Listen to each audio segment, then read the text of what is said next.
All right, why don't we call the meeting to order? Chief Gamache, I understand you've got someplace else you need to be, so why don't you go ahead, sir? Yeah, training starting right now, so get up there when I'm there, so thank you.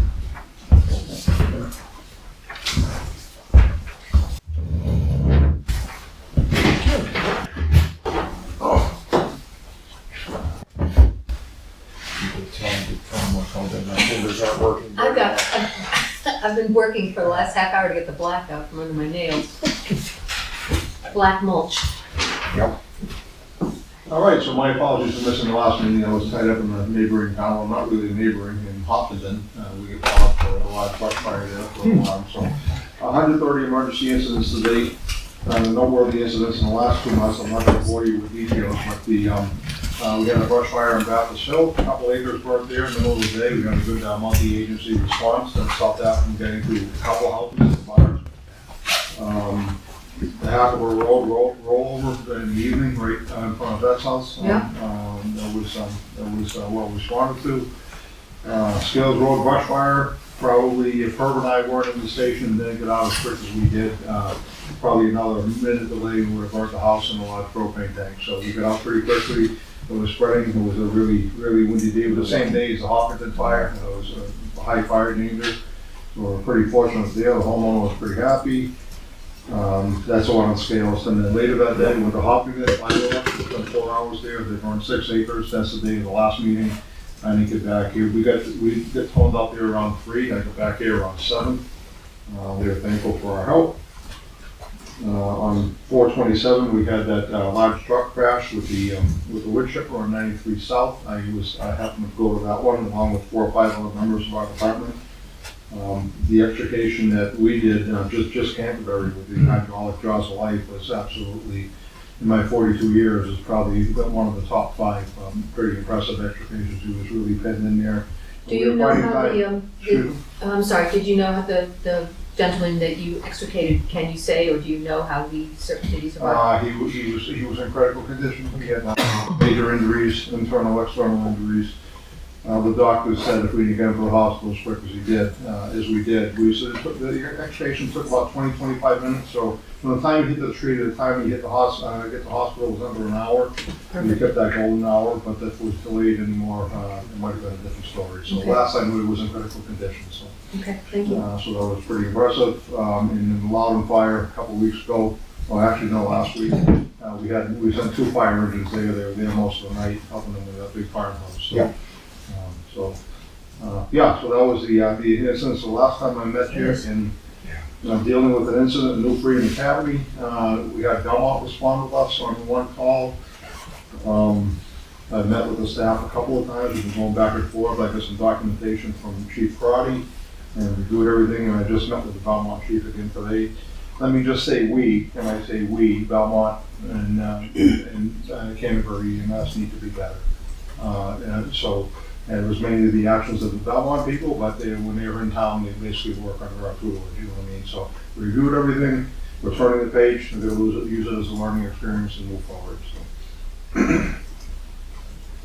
Under fire prevention, Shaker Village will go in there early June to do a water drill. The new director there has been very helpful communicating with us, and she'll be with us that day. Regular drills and emergency drills at the elementary school. 2 weeks ago, we had Dartmouth. Dartmouth flies a helicopter upon request. It's called DART, H-A-R-T. They did a presentation at our station 2 weeks ago in case we ever need them. They had a helicopter on the way here for a touch and show or whatever it is, and they got diverted to a serious accident. So it was about 10 minutes off of the helicopter and never landed on the front ramp. And then that following night, I had a meeting, and they basically a show and tell with the Army National Guard with the Black Hawk helicopter, the one that does all the rescues in the White Mountains, and we can use them for water drops. We can use them, anytime we have something remote. So that was a really good learning experience. And Pancake Breakfast with Merle, thank you all for your support. 1 member recently completed the paramedic training, so now we have 3 paramedics on the roster. 1 member separated from service, and I'm going to partake of next month on a recruitment drive. somebody that's contemplating getting the profession, or somebody that's have EMS training or fire training. We're putting something in the newsletter. It's time to start bringing some fresh faces in, so I'm kind of concerned a little bit with our roster. We're down close to 20 now, with half of those being active, so a little bit concerned there. So we're going to do a little bit of recruitment drive. We were recognized by the Fire Marshal's Office this month for NFIS reports, National Fire Incident Reporting System reports. In the accuracy of ours, we scored 100% on all the 2024 reports. So we got a nice letter from the Fire Marshal. Last week I went to a conference with Unitil, the electrical system. They serve half of our town. Went to a conference with them, and basically they give me access on storm, on major audits to a portal where only the emergency managers of each district, each community can have access, and so get to meet those people, talk to us, and talk with them, and learn how to navigate that portal in the future. So that was a good conference. Fire permits are required for all outside burning. If it's not raining, the Pickard Road hydrant project that I funded in last year's budget is going in the next month. And a new reporting platform in the fall of 2025, we're rolling into national reporting, fire reports. You have been busy. Very, very. Egad. So, and we'll be going down to the river in the next couple of weeks to put out the life-saving devices, the life rings and the signs and all that stuff. Do we still have the warnings out for, it used to ping on my phone all the time that the weather's getting warmer, but the water's still really cold, so be careful. Do we have, can't remember, do we have signs that go up to that? No, we just have signs. Before my tenure here, we had 3 drownings, and Chief Doherty at the time, it was their idea to get the signs. So people called for 911, and people were in water and went under, but they didn't know where they were. Oh, okay. So we delayed the response. So that's why we were here. So So we take those down every winter when the ice comes to save them and put them back up in the spring. So Okay. basically on the 4 beaches that people frequent. If you want to, I'm still collecting news for the June I sent newsletter. You sent it? Okay, I haven't looked through that I file yet. replied. That's my recruitment drive. Okay, So- but if you want to put in about the fire rings too, the life-saving rings down at the beaches, I'll make sure people see that. Okay, I'll probably, so that's the June edition you're Yeah. getting ready for? Okay, yeah, okay. Thank you. Okay, any questions? No. Great, thank you. Thanks, Thank Chief. you. Chief Crane. Good evening.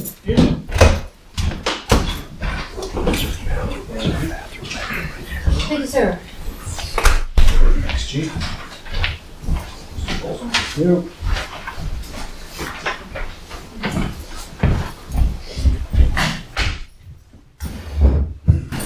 Alright.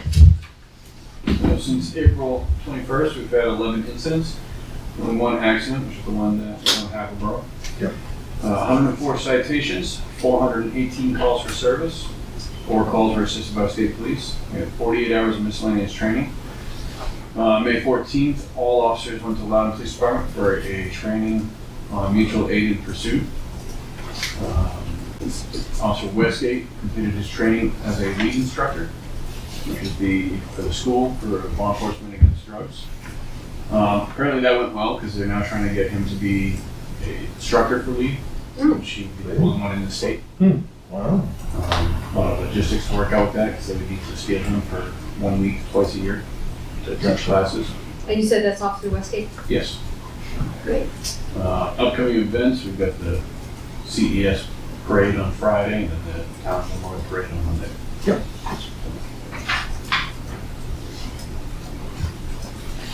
And that's all we've got. All right. No other things. Yeah, just think that's what it is. Just because I can't listen and write at the same time sometimes. So Officer Westgate, they wanted him to, he did so well in his training, they want him to. We want him to be an instructor for other police officers to Thank teach you. the class.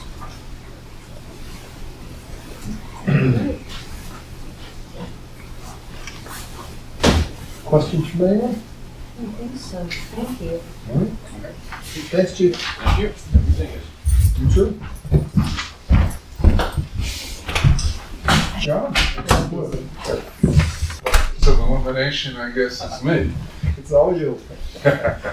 Team 1 is back. The engine seems to be firing. Excellent. So we're gonna send the 550 to Grapponi's Wednesday. Lack of brakes. Okay. It's kind of important. Yeah. The grader was down for a week. Yeah, what did it turn out to be? A 1/4 inch knot Jeez. floating around in the fuse box. Wow. So it shorted something out? It was letting its presence be known. Took him 2 days to find it. Okay. Backhoe was down. That was a wiring issue also. Okay. That was an easy fix. Other than that, grading, ditching, Yep. keeping busy. Mother Nature's keeping us busy. Clough Pond was closed for a day and a half. Yep. We lost a pipe there. And Briar Bush has been underwater most of the month, and it is currently dry.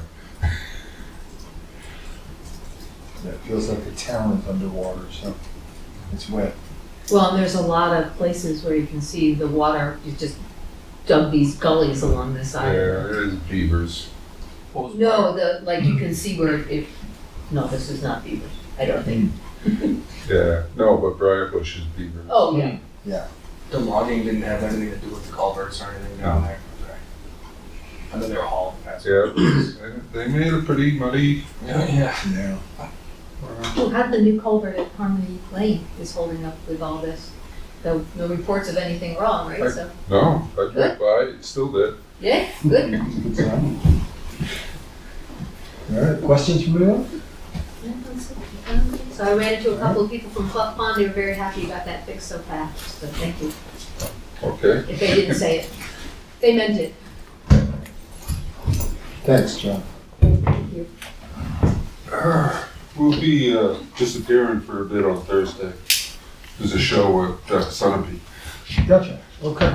Seeing how it's gonna be raining. So they say.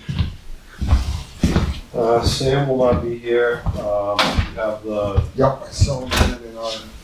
and, he has sent out a deed today for one property. Okay. So he's expecting the bank to call him Yeah. once they get the notification. Yeah. He has talked to the owner and they're aware, but he did send a deed out. He's doing this out, so. Yeah. Other than that, the liens have gone out, so, on the others.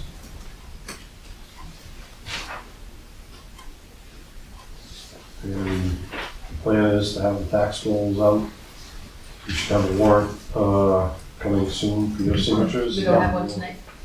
Yep, The big one. yep. Oh, there it is. So as soon as that's All done, right. Sam will start processing and Yeah. getting ready to send tax rolls out. Okay. All right, thank you. And Rachel I heard Rachel. Yeah. has a conflict, she's Yeah. got the board of trustees meeting. She did mention that, she's working on a grant for the heating systems replacement. So she's continuing on that. Okay. And the work at the installation got done, and we sent all the paperwork in for that grant, and we're waiting, that check. I talked to the guy from Unitil, and he said we should get a check within the next 2 weeks. Okay. It's right around $7,000. Perfect. They're very happy that the work was done so quickly and so well. There was one black footprint on the sidewalk, and that was the only, otherwise they cleaned up very Not well. bad. One boot print, Yep. but other than that, they were very pleased. Good. All right. Okay, so this is from Sam's. Ken, what do you think next? I Mr. think Davis? Mr. Davis is Yeah. here. Yes, sir. Why don't you come on up? Is it all right if I stand, Joel? That's up to you. I've been sitting all afternoon. Oh, By all means, stand. His folder should be in here. it's the top one. Yep, got it. That on the front cover has a timeline, some notes on it from the assessor. Yep.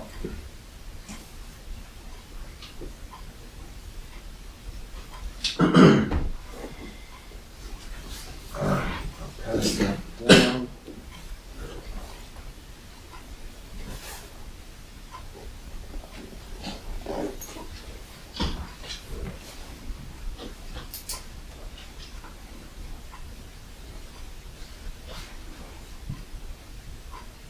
do we need to, no, we've talked about all this, so. Yep. Okay. There's just that.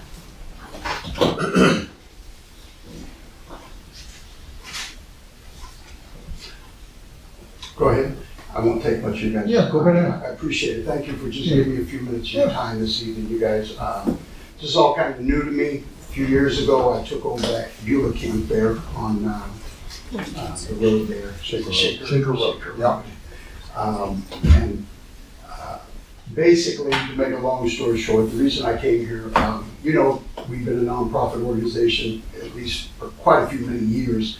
And the last 4 to 5 years, the camp hasn't been used as much because when I came there and took it over, it was basically, it needs a lot of upgrades. It needs a lot of things going on. This was all new to me. Shortly after I got there, we had 2 of our board members pass away. They knew a lot of the history of things on the property. I tried to hurry up and learn all I could about my responsibilities as the so-called president, you know. Once again, my name is Nathan Davis. I'm from Manchester, New Hampshire. And they voted me in. It was a small board at that time. 2 of them have passed away. There was a 3rd one that actually passed. So one of the reasons why when we got the tax bill, I was totally I didn't know. I thought we were a nonprofit. I wasn't sure what was going on, so I was trying to gather any funds that the camp had. And I can just tell you, I can even show you guys bank statements. There's not a lot going on. Ever since COVID, most of the church families that were coming, they've just dropped off completely. Yeah. It's happened to a lot of organizations, you know. I'm a working man. I figured I could pay it, but I myself personally was going to come out of my pocket to pay that bill, and we want to make it, you know, right with the town. I'll do all I can to make it happen. I'm just asking for you guys to just give me a little time to get together with some other pastors that do fellowship at the camp, and we're going to put together what we can. If I got to pay late fees or whatever, we're willing to do that. And what I need you guys to do is just basically kind of educate me on, because the two gentlemen are secretary and then the vice president.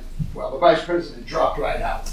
There was just issues amongst people. I don't have to tell you guys. I mean, you probably see it through the years. You know, there's just people that just can't work together. And it's unfortunate. So I've been trying to be a peacemaker, trying to learn about this. It's a small camp. There's not a very large budget at all. So when we got the tax bill, I was like, oh boy. So I was going to take it on myself personally. You know what I mean? Because I don't want the camp having any tax debt at all. So this will actually come out of my own pocket. I'm a small business owner here in New Hampshire. I've got 30 years of experience in technical tree service around homes, power lines. We've got cranes, bucket trucks, all that. So I'm a hardworking man. I'll pay my bill to this. You know, we'll pay it. I'm just trying to get a little help from some of the members of the camp. So if you guys would be willing to just kind of walk me through this, appreciate the patience you've already had. If we had the money at the camp, let's just put it this way, in a nice way to the camp, we would have already paid the tax bill. But there's no money for the camp. Ever since COVID, the finances and our budget, it's not there. Yeah. So I've been left with 3 dead board members, trying to replace board members that are people that are willing to work with me and just keep it going, you know what I mean? Because there are a lot of families that want to come up throughout the year and enjoy the grounds. We love it up there. But then when I started seeing all the upgrades, like ramps and, you know, I started bringing in all types of material to do small upgrades and get some volunteers that can help us get it to where it's safe the way it needs to be. And it's been neglected. So I kind of inherited something and, you know, a little more than I anticipated, you know what I mean? So there's a lot that I did not know that needed to be done. And so with your guys' help, if you're willing to, you know, just educate me in the areas of what I'm required to do, what I got to do to make it right. And thank you guys for your time this evening. If you have any specific questions, I'm willing to do my best to answer them. Or if I don't have the information you need, I can try to get it for you. I'm doing my best to try to keep it going. To be honest with you, there's been times where I've just said, you know what? I'm a pastor in Manchester, I'm a business owner, and I've got 6 children. That alone keeps me busy, along with the camp up here. And the financial burden now that's been put on me because I've been voted into this position. I've been tempted to just say, you know what, let somebody else deal with this. Because there's a lot of work that needs to be done in terms of carpentry work and all that. But the good thing is we've had some volunteers that have donated supplies. We've got different churches from Maine and New Hampshire that are willing to come together and do it. But the biggest thing is for me is I want to do what I can do with you guys to get on some type of schedule to where we can resolve the tax issue, and that's where I'm at. And feel free, if you need to ask me any questions in private or here in the open. I don't know what the protocol is here, so thank you. I do have one, thank you. I do have one that you could answer easily, I think, is when did you actually get involved with Beulah? About 4 years ago. 4 years? But yeah, that first year I was really not really involved. It was more like the transitioning time. And so the Pastor McLean, who was before me, he passed away in a car accident, leaving Beulah one night, going back to Maine. He was on, is it 202 or 409? What is that going out to the seacoast? It's all. He had a drunk driver. It was all over the news. He was the president before me. And he was driving home with his wife, and a drunk driver went over a center line, killed him instantly, and his wife. They both passed away. So What year was that? that was 5, 6 years ago, maybe. So 2020. Yeah, so there was a period of time where nobody, I'll be honest with you guys, nobody wants to be in the position I'm in. They don't have nothing. It just don't. I've been trying to build it back up to get people coming, and we do have a lot of interest in families that want to gather. But it's a lot of work in terms of, I didn't know anything. The ones that had the information of how they ran things and the obligations here with the town, they all died, unfortunately. We just lost another member. He was faithful here for over 20 years. He passed away. So it's like, I'm just in a position to where I'm busy enough down there with our church, my business and everything. And so, if you guys ever need help with any dead trees in Canterbury, I can tell you this, I've got the experience to help you guys out. Thank you for the offer. I'm just saying, I was looking around as I was driving in here, I was like, ooh, they got plenty of dead ash trees around here. That way you have. That's our #1 tree we're taking down in the Manchester, southern New Hampshire area. Yeah. We got a big crane and we take them all down around the houses, but I'm sure you guys know during the storms, they're not too nice when they come down. Yeah. But, Couple of questions for me, just I suppose general. Yes, sir. When, I understand it's been a number of years since the camp has been in use. yes. When was the last time it was actually used for a gathering, for an event? Probably 2 years ago, I put a stop to it because one thing I was looking into the possibility of seeing what we could do to upgrade, the watering. I've got a plumber, a licensed plumber. He was gonna come in and, because like the plumbing, just little things. Through the winter, it freezes up, none of it's I was wanting to make upgrades. This is what I've kind of stepped into, and without any money coming in, because once that COVID hit for a while, and even though that's been quite a few years, a lot of people didn't come back. Right. You know what I mean? So your neighbors up there say that in 2023 there was no use at all. Well, No gatherings, no anything. yeah, we had several families go up and stay, but whether or not she was there 365 days that year to watch it every day, I don't know.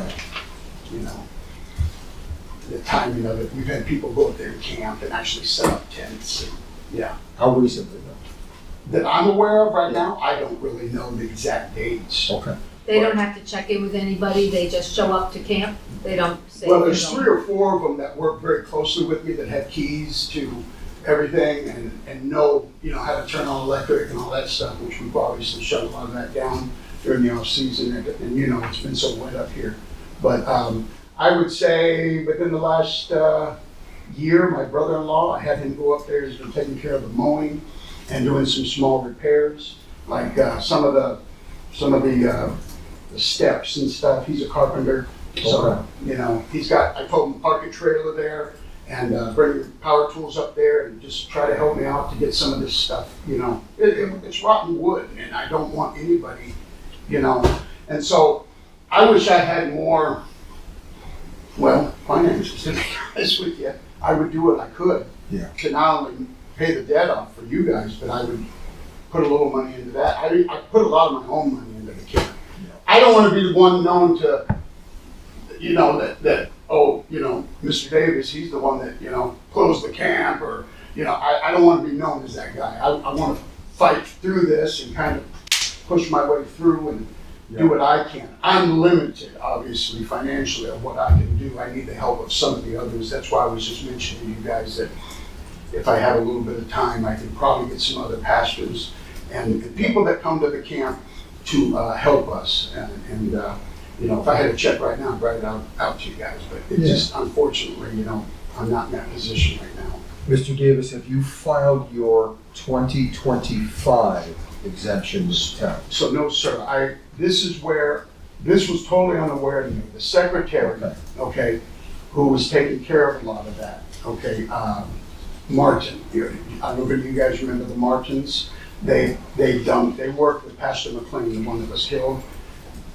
They moved to Maine, and they're elderly now. So basically, they never told me about filing that. For years, I think it changed just a few years ago, and so it called me up. Actually, do you recall getting a letter from us on June 20th, 2024? Yeah, the letters were being sent to the P.O. box, and like I said, this is not your guys' problem.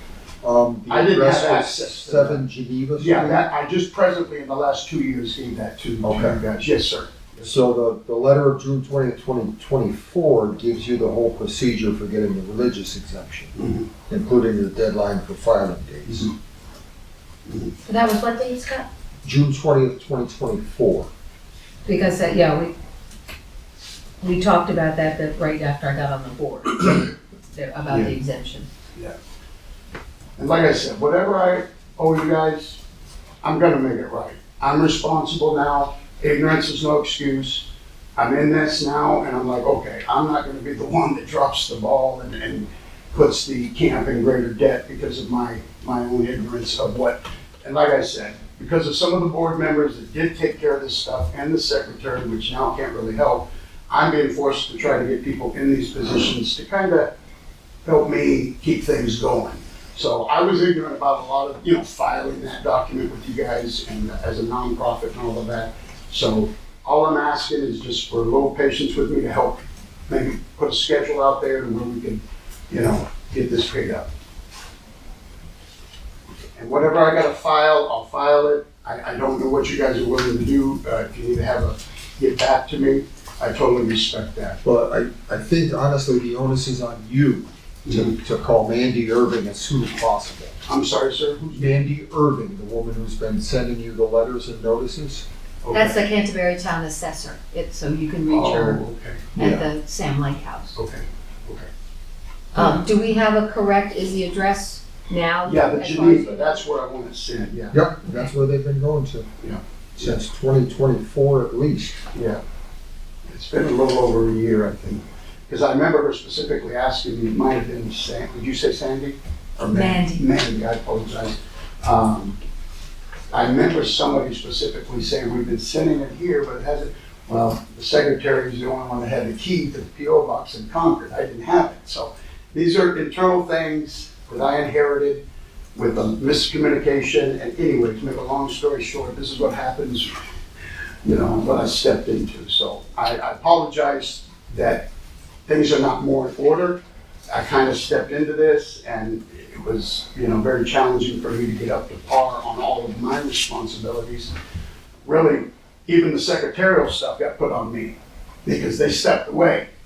And then when they are not communicating and telling you gotta do this, you gotta do this, you gotta do this, I was just, I started getting letters saying we owe a tax bill, and I'm like, oh, okay, I thought this was a nonprofit. No, you're gonna file this. And so I don't mean to bring any, too much to this, but I just want to simply say that I'm learning a lot very quickly, and I want to try to do what I can to resolve it, And I appreciate your guys' time this evening, and I appreciate anything that you're willing to help us to do. I understand the camp's been here for almost 70 years.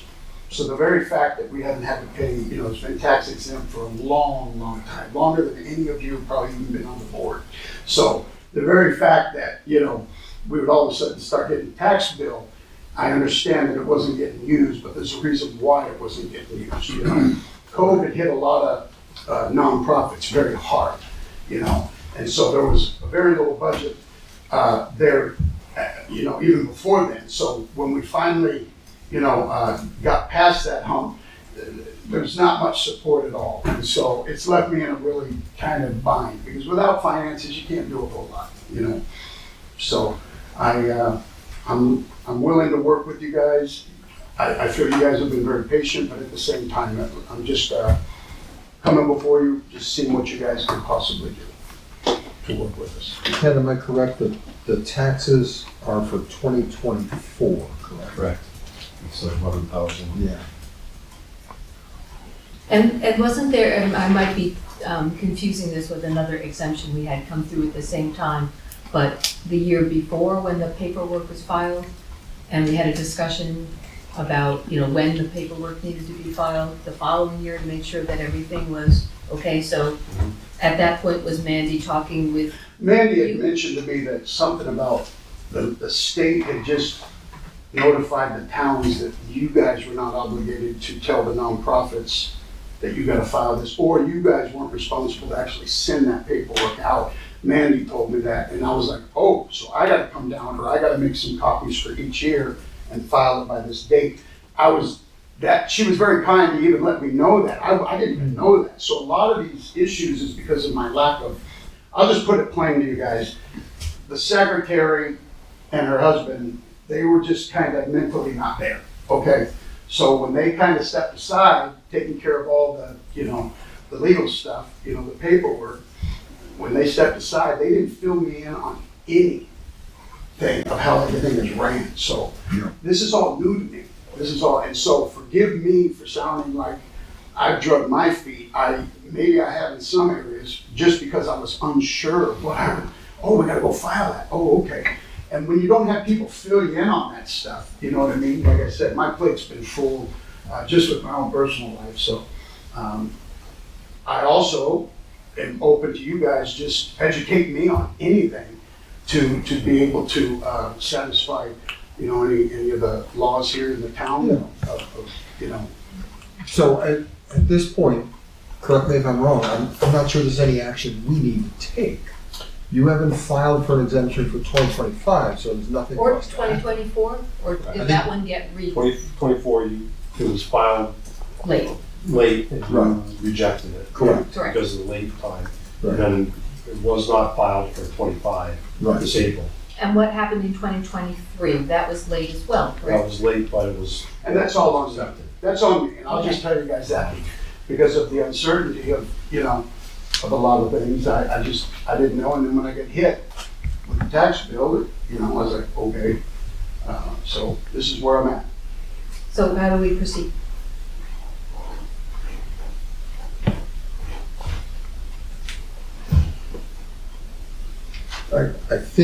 I think anyway, the way we proceed is he files the form that's already overdue for 2025, and then only then can we take any action.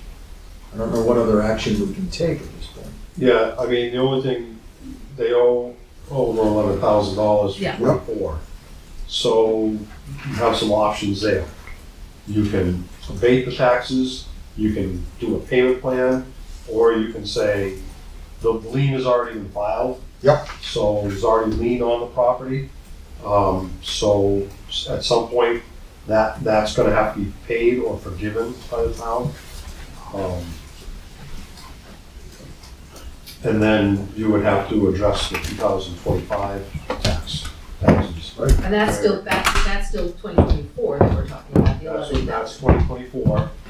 And then for 2025, the filing wasn't completed for the, in April. Right.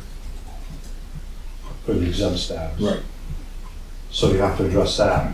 And you're signing the tax warrant tonight, so the tax bills are going out in a few weeks. Yeah. So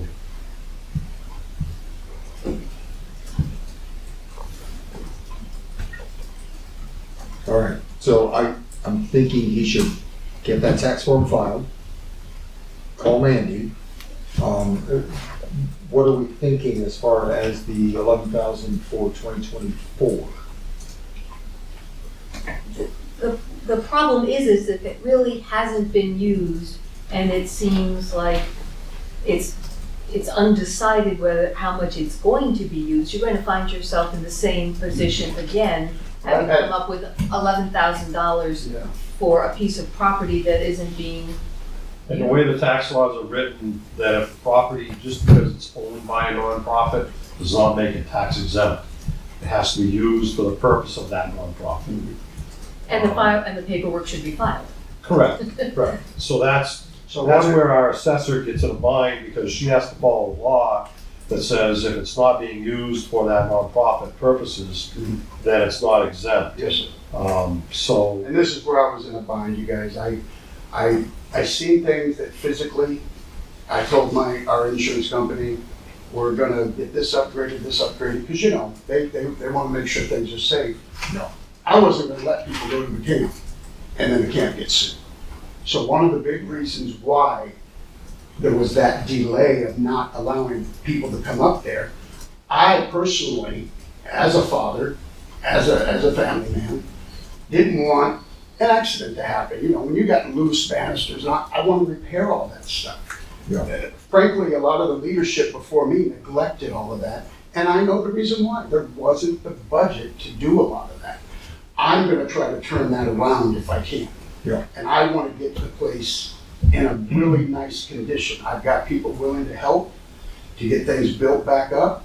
You know, I preach the sermons on Sunday on restoration and repair. You know, I mean, I think that you guys have seen it in an old town. It takes money and it takes volunteers, and that is challenging to get at times. So I thank you guys for at least considering doing what you can to help us.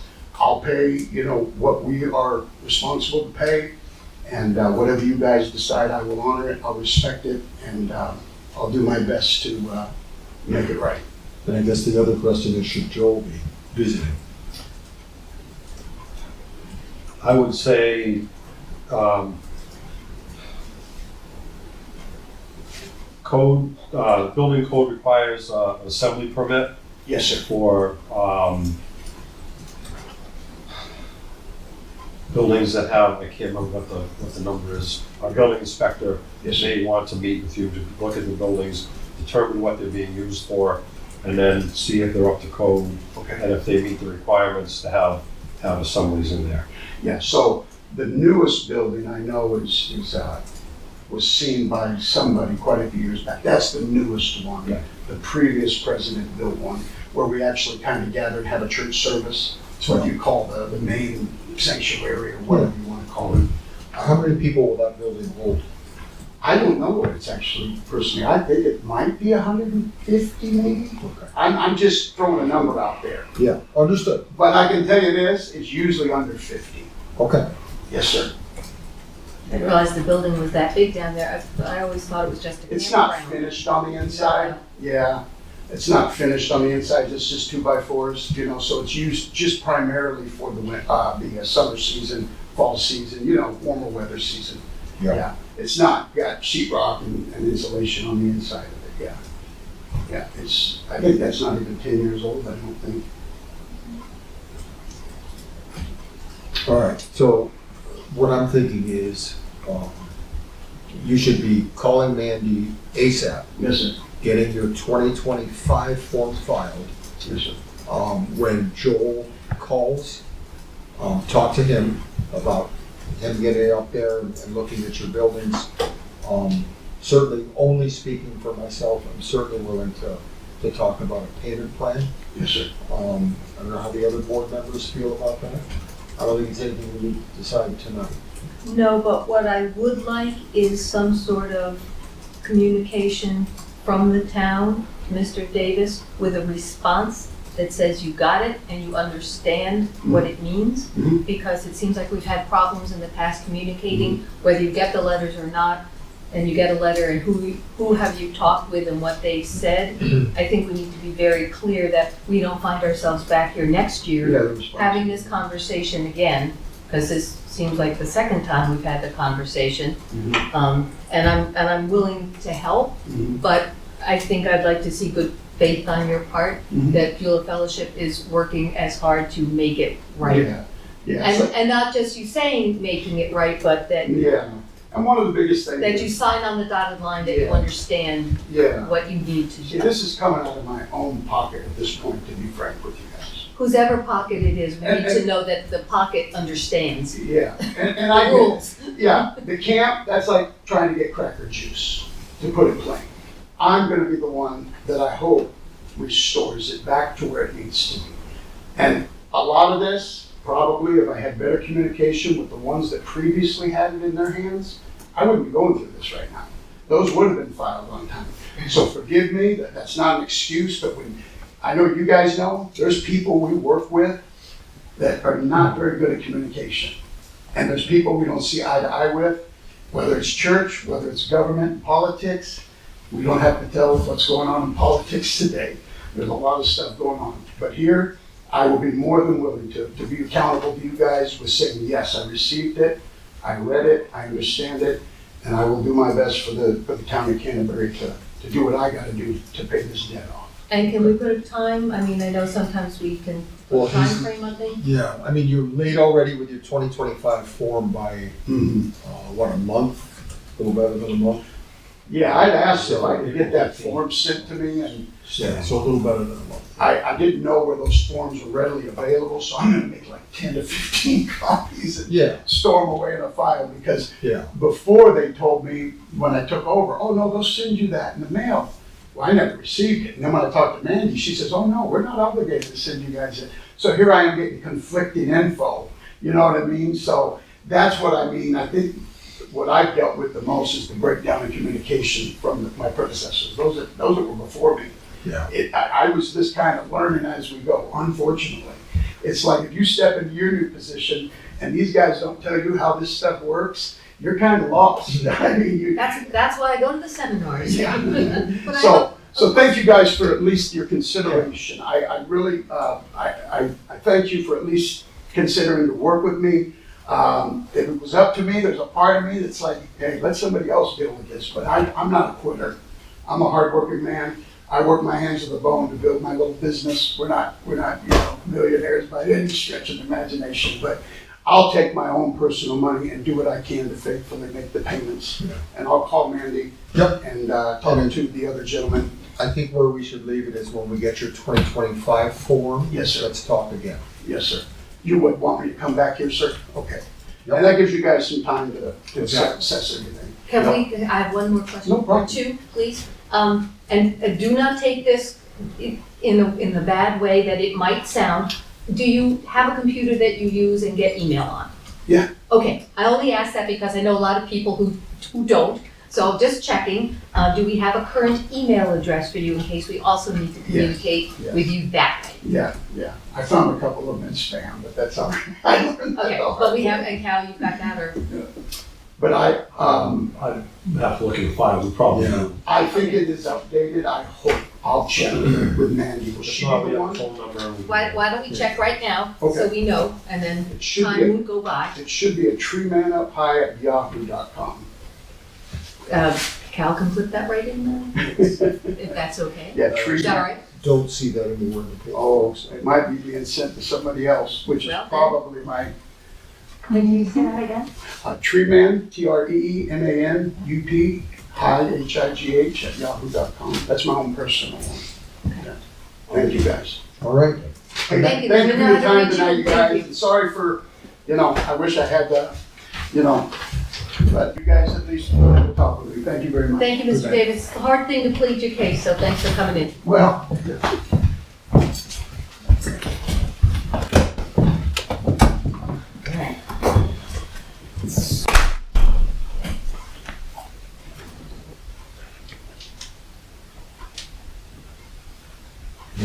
All right. So yeah, I would just like to see, in a timely fashion is, if we can say if we don't hear from him about this. I'll get together with Mandy and we will send something out to them. Yeah. Like an instruction sheet. Yeah. The dates and everything, and ask for, reply. So he gets it and it's understood. Thank you. Yep. And now that we've got an email address too. Thank you. All right. What are you thinking, Ken?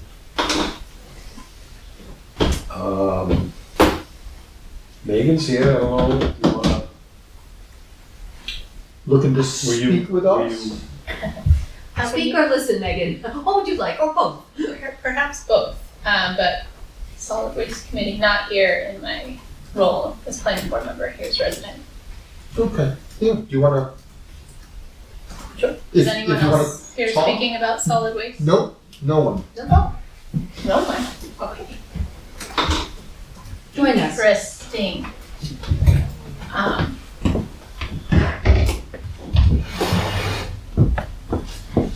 So was the board intending to speak about It is the on the, Roy? yeah, it's on the agenda. Is it Plisco? Let's go. Plisco, yeah. So I am an abutter to the Don Bandy groundwater monitoring zone. So when I read that report, it was alarming. The numbers are alarming. But I did my due diligence and talked to DES, so I wanted to share some information that I think would be helpful for all of you as you sort through kind of what this is. Things that I found that are accurate, and it seems to get right, the numbers are bad. And the numbers, the $100,000 that's being put aside to deal with it at some point is probably too low. Those are very correct. The kind of subtext, I think, that the town or the board was doing something, or not doing enough per state law. The town and the board are doing what needs to be done. So there is a groundwater monitoring zone. And just so for reference, for the record, I spoke with, I called Jamie O'Rourke, who is the project manager down there. He was out of town, but he put me in touch with his second in command, that's Julie Spencer, is who I spoke with at DES. So PFAS was found, I think, in 2017, PFAS and all those other chemicals, I don't need to say all the acronyms. And so it's because they were high, set up a groundwater monitoring zone. That there is a small parcel owned by Canterbury Conservation Commission. Mm-hmm. Between that and Cranick, which is mine and my husband's property. The ground monitoring wells are largely right on the edge of my property, but a lot of them are in that conservation zone, in addition to right around the dump. The numbers are extraordinary. Now, you know how water works. It doesn't stay in the wetlands in that little conservation zone. According to Julie, what the state requires is that it does not touch, if it ends up touching a drinking water, groundwater, a well, that's going to be a problem, and the town will be forced to put at point of site remediation, which can be up to $20,000 a house. There are 6 abutters that DS has as listed official abutters. So there's one private well being monitored. The one immediately next to them, I think it's 87 Baptist, it's in that report, is also elevated. So when I told, I asked Julie if it was common for only one well to be monitored, and she seemed a little surprised and said, well, let me talk to Jamie about that, because no, I would imagine that all 6 abutters should be being monitored. So that may be something for you all to talk to Aries Engineering about. Also, she said that they have just recently started testing surface water. Now, surface water is connected to Cranick. Right now, there are no state regulations. So if it's in the surface water, there's no state reg that says you guys have to do something about this. But that's currently in legislation and it may pass soon. She says she doesn't know what that something looks like. It could be cap it, it could be remediated with filters, it could be dig it all out and relocate it, it could be monitor it. She has no idea, but they expect that some some sort of legislation about surface water PFAS will pass. So in thinking about budgeting and finances, if that passes, I mean, surface water is like 200 times the healthy limit. So if the state comes and says, you know, even if it's not touching a well, the state says, well, it's in your surface water, now here's what the state law says you have to do about it, Canterbury might want to be prepared for that. And then,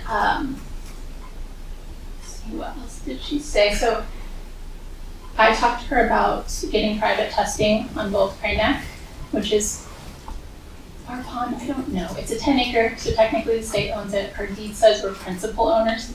I don't know what the difference is there. But we plan to test that water, and then we're going to test our well. DES said if PFAS levels are high in Crane Neck, they want to know, because what they're going to do is expand that groundwater monitoring boundary out further than where it's at, because it means that that's spreading. I think that the hope is that right now that the wetlands might be containing it. We don't know, so we're going to test that. She said the steps would be if we do private testing on Crane Neck and it comes back with elevated levels that are close to what Aries is finding at the monitoring sites, to tell them they will then have a reason to come and test it themselves to verify. And then if they verify that those numbers are correct, they'll expand the boundary. And then, you know, if we test our well, when it comes up in our well, then all 6 people should be testing their well. And questions as to whose cost if they should have been being tested this whole time instead of just one. I mean, we're not talking about 100 of others here, 40 of others, almost 6 people that could be affected. It doesn't seem like a stretch for the town to be able to monitor 5 more wells every year. That seems reasonable to me. But we're gonna incur that to see what's going on and make sure that things look okay. So from what I gathered, lots right in the report in terms of the numbers being quite bad. Correct, $100,000. When it comes time to remediate, it's probably not gonna cut it. If they require digging that site up, that's millions of dollars. Whether or not the state will help with money with that, she said that's all gonna come out in however this regulation gets shaped. Can you pause for half a Yeah, second, Megan? sure. What's the 100,000 you keep referring to?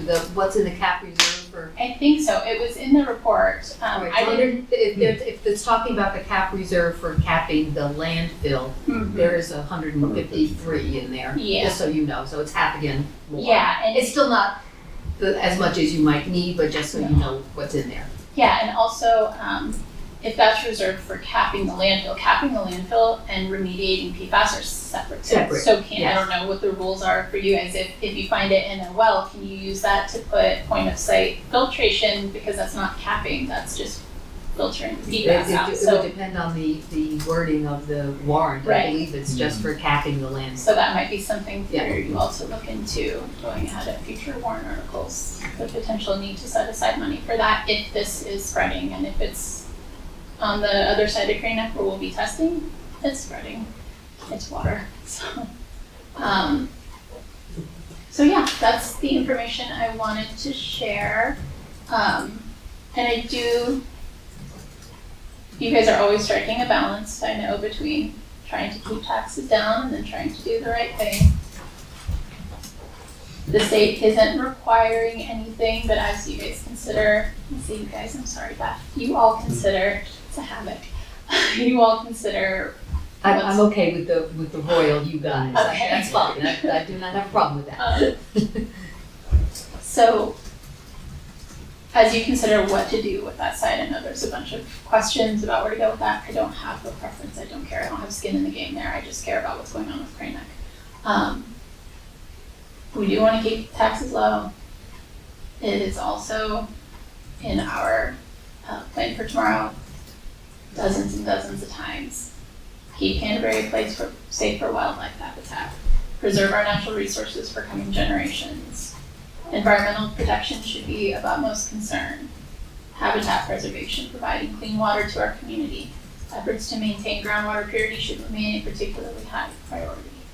So, planning ahead, if there are things that we can consider as you figure out what to do with that space that will be aligned with what folks say they want in the plan for tomorrow, I think it would be important. That is all. I didn't expect. Don't go anywhere, Don't actually. go. Okay. Don't say that's all, because that was a lot, so Yeah. thank you. Who decides what wells, where the wells went, and I know This is, all the direction has come from DES. That's what I From thought, DES. They, when the PFAS and PFOS was found, I think it was 16, 17, whatever, I'm not sure the date, but I can get that. They required, DES required additional testing, and I believe it was 3 years ago when they said that they wanted us, they asked, they talked to Aries Engineering and found out and figured out where the closest water wells for houses, residential water wells were. And they felt, the state said, you only need to test that one, the one that we're testing now. They were, the residents were sent a letter from the DES saying that there's potential for the contamination and that the town was gonna pay for testing. So all the instructions, all the work that the town has done, all the work that Harry's has done has come from regulations set out by the state. And we follow them every year. So that's, I think that, you know, what a lot of things you just said to me are news. DES has never said that we may have to expand the groundwater testing. They get the reports every year. They know what the levels are. And I don't know, if the state tells us, doesn't say that you have to start doing additional testing, then we don't. That's just, you know, that's how we've been handling it.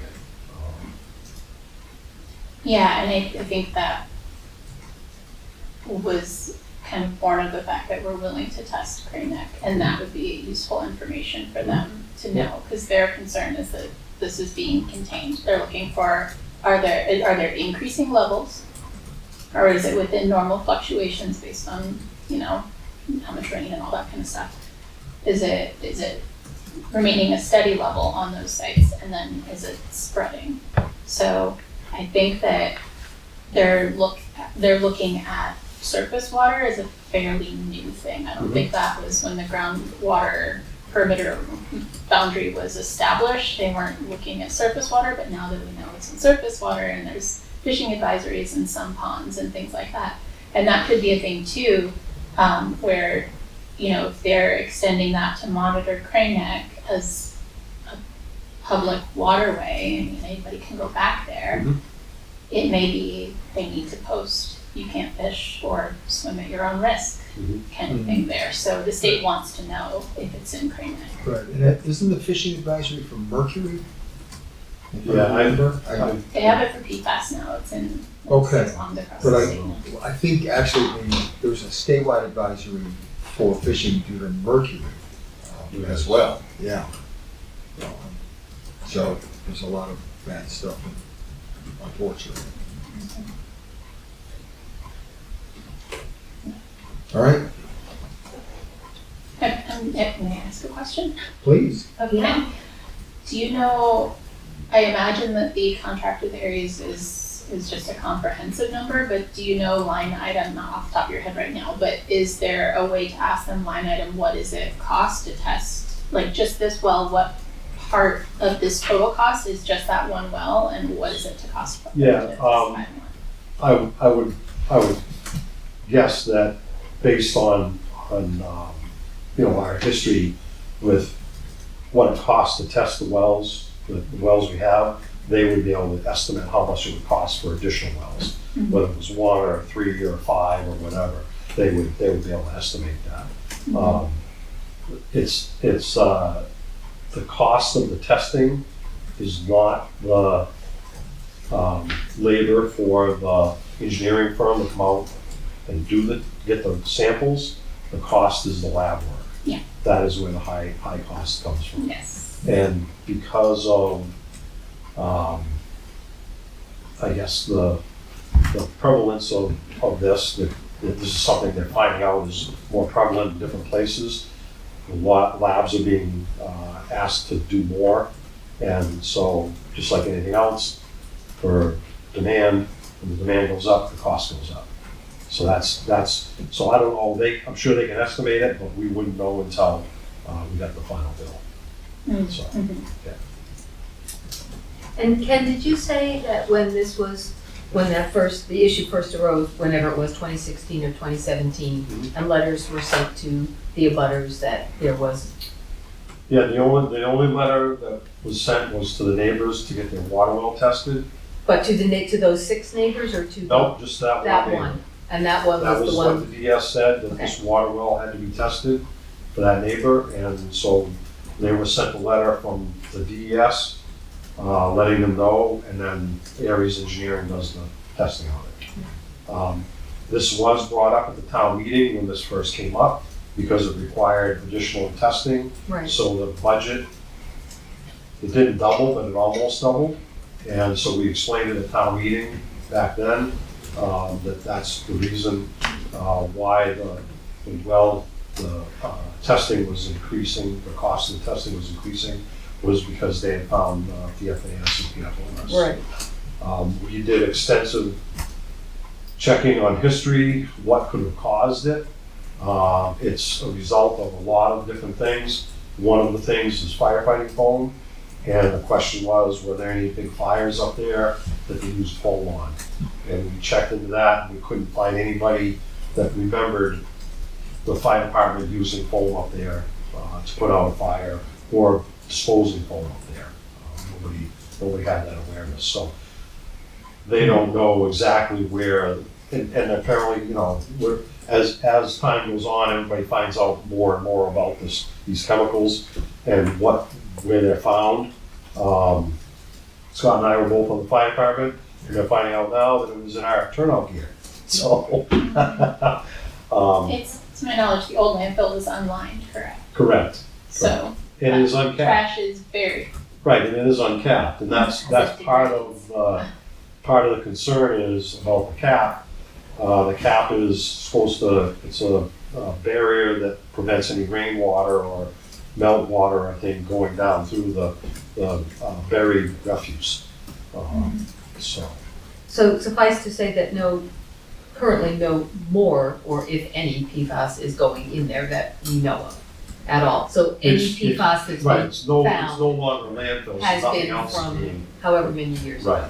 Right. So if the numbers are apparently perhaps increasing, shall we say, it's still from the original whatever.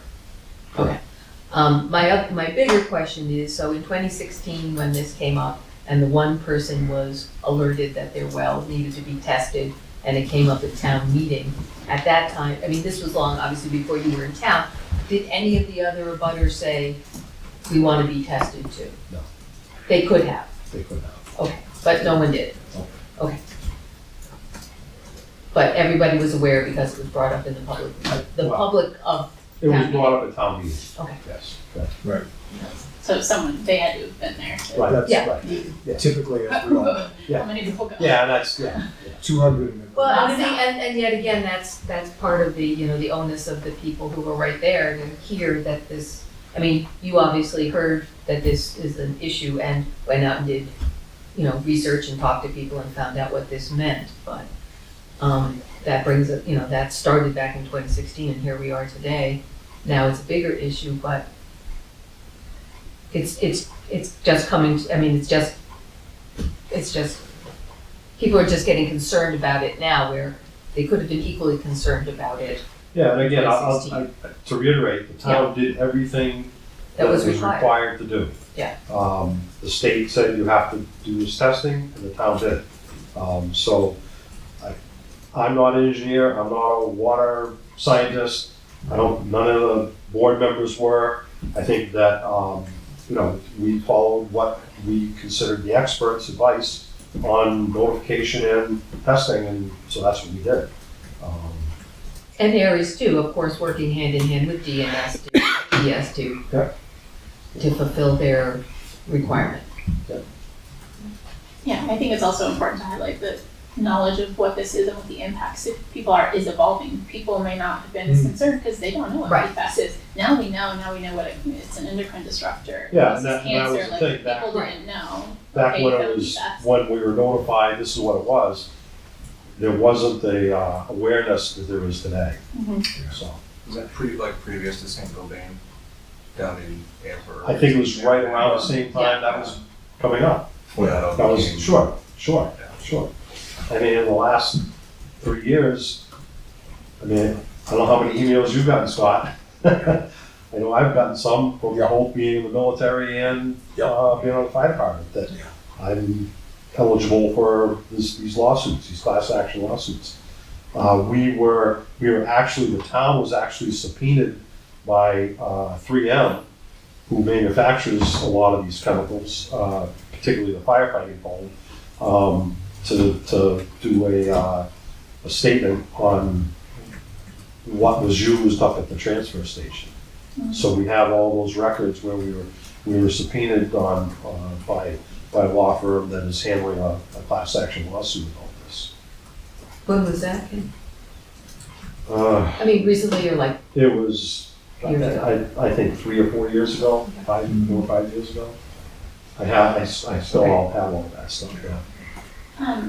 Question in terms of levels, I know they burn things at the dump. Is there anything about ash or things that are burned getting into the waterways that can cause PFAS? At the burn pit now, or when they were burning it when it was? a No, landfill? now, what they're doing now. Now it's it's brush. just, now they're just burning brush. Oh, okay, they're not burning Yeah, anything. and it has to be smaller than 3 or 5 inches or something like that. Megan, when are you planning on getting the testing, your personal testing done? Probably here within the next few weeks, we've got a call around. I know that we've priced out testing the private wells, it's gonna be a couple $1,000s, but we haven't priced out what it would be to test surface water, which, yeah. It's easier to get, but You would the think, lab yeah. The lab The lab fees, is like, the lab. like I said, the lab fees are the lab fees, and that's the expensive part. Mhm. You can also test the fish in there, to see Right. if their flesh has PFAS in it, Yeah, which, we're not the only ones that eat fish, all the wildlife eat Right. fish. And then we eat the wildlife, the deer and things like that, so. It's not necessarily localized, it can, deer that are on my property drinking from Crane Neck can go over to Calvin's to get shot, and now he's eating PFAS from my pond. Speaking of shots. That's I do have one more question, a request for an appointment to the Solid Waste Committee. I think, as an abutter, it's particularly important to me. I think that there's a lot of planning for shifts to go on, and I have a background in change management from the consulting work that I've done. And I think that I could be very helpful to ensuring that board has oversight over what they should and then fulfills the will of the select board, because I know it's an appointed position. Right, and that's one of the things we're gonna be discussing, is what role they seem to have morphed and have taken on a role that we never intended them to have. Right. So they're supposed to be in an advisory capacity on certain things, and I don't think they're fulfilling that, but we'll be discussing that. And I have weirdly good ideas about it. Why are we using these bags instead of stickers? You know how many times just use a roll of stickers and you put a sticker on your bag so you're not wasting so much plastic? That's what we wanted the solid waste committee to well, talk if you, about. if like, well, Stickers, just, if such you- a low cost, easy solution. Why has that not been done yet? I think that if you read through the minutes of the solid waste committee, they have spent a lot of time discussing stickers. Why? Really? Yes, Okay. so, I will also add to that, Mary and I had looked into a vending machine that we could put at the transfer station that would disperse stickers. It got that far, That'd be great. and then What's wrong with stickers? that's as far as it went. It was never followed up on. Why? That is a very good question. Counterfeit sticker sales. Yeah. It's a good question. That's part of why we want to see how the committee is functioning, because. I also want to see how the committee is functioning, and that's why I'm requesting an appointment. Okay, so, There's no cap to members on that committee, is there? Not that I'm aware of. no, There's one, when I look online at the committee members, it says there's like one line available or something like that, so I don't know if that's accurate. Yeah. I think we need to discuss further how the future of the solid waste committee Yeah. before we start appointing people to it, if you understand that. If they're going to be changing their mission, your expertise may not be needed there, it might be needed somewhere else. So I wouldn't be willing to just say, yeah, let's appoint you, but one, thank you for the offer. Two, I think that expertise would be helpful someplace. I'm just not sure right now that that's the place for it. Because I think that we have more discussion to do about how that committee might function going forward. So not knowing that, it's hard to start putting people on it. Or is it being disbanded? Potentially. No, I think we need to discuss the work they've done and the work that they are going to be asked to do, and if the committee as it is now is still helpful doing that. That's a discussion we haven't even started yet, so.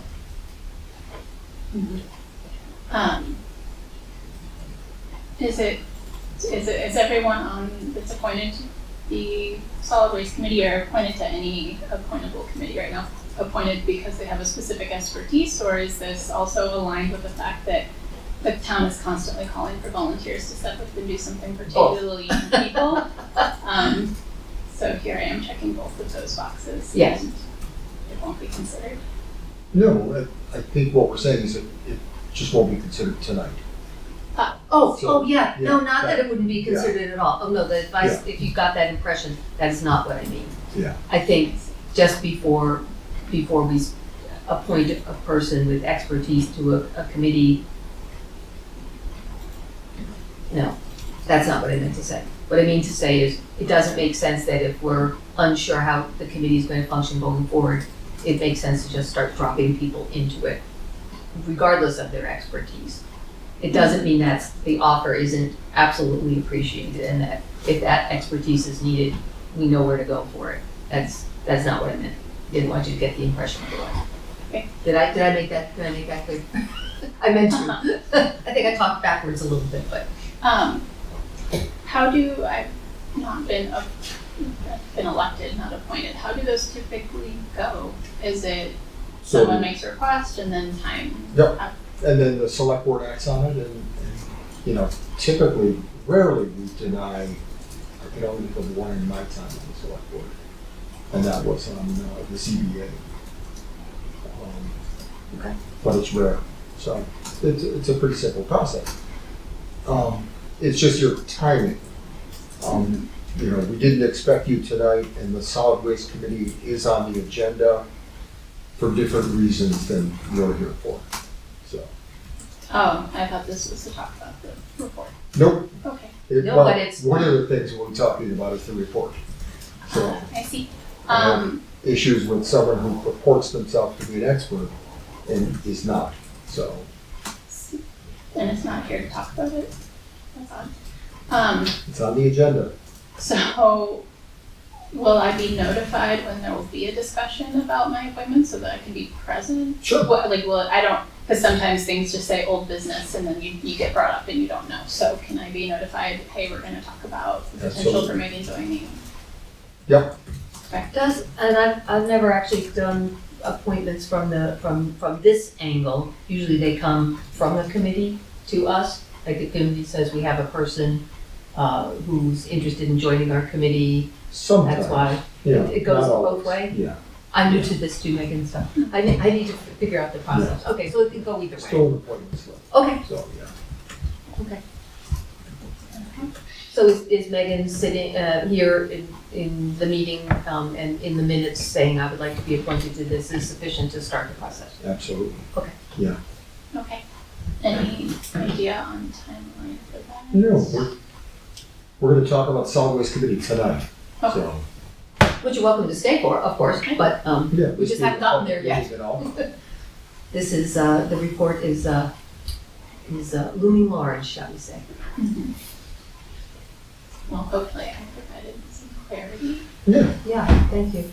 And, it will be helpful information to know what the testing funds. Mm-hmm. Oh, yes, I will. Local town ID, yes, no. Okay, All right, thank you. thanks, Megan. Do we need to have any other update about Mary's or? I did get an email, respected to the report, fiscal report. You want me to Yep. talk about that right now? Yeah, why don't we just, we'll take things a little out of order since Megan started us on the solid waste committee. Let's stay. Okay, I spoke with George Holt at Aries Engineering. He asked that I sent the report to him.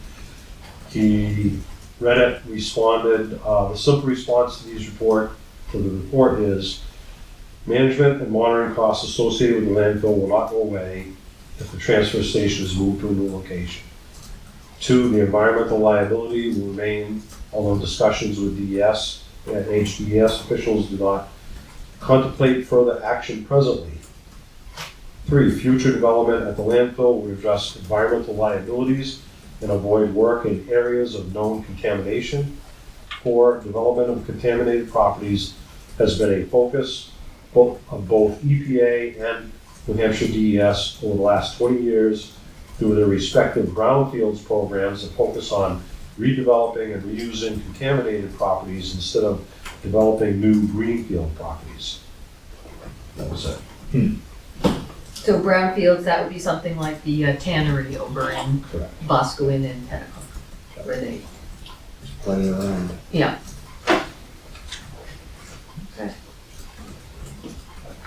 So why don't we just continue on, talking about solid waste committee? So, as I said to Megan, as I read that report, it clearly to me, there was an agenda present, and despite the fact that they started the report off saying there's no agenda here, there clearly was. The person who supposedly wrote the report has no background, to my knowledge. So I'm happy that this report was generated and apparently disseminated without anyone's, apparently the solid waste committee was unaware that it was being done. So.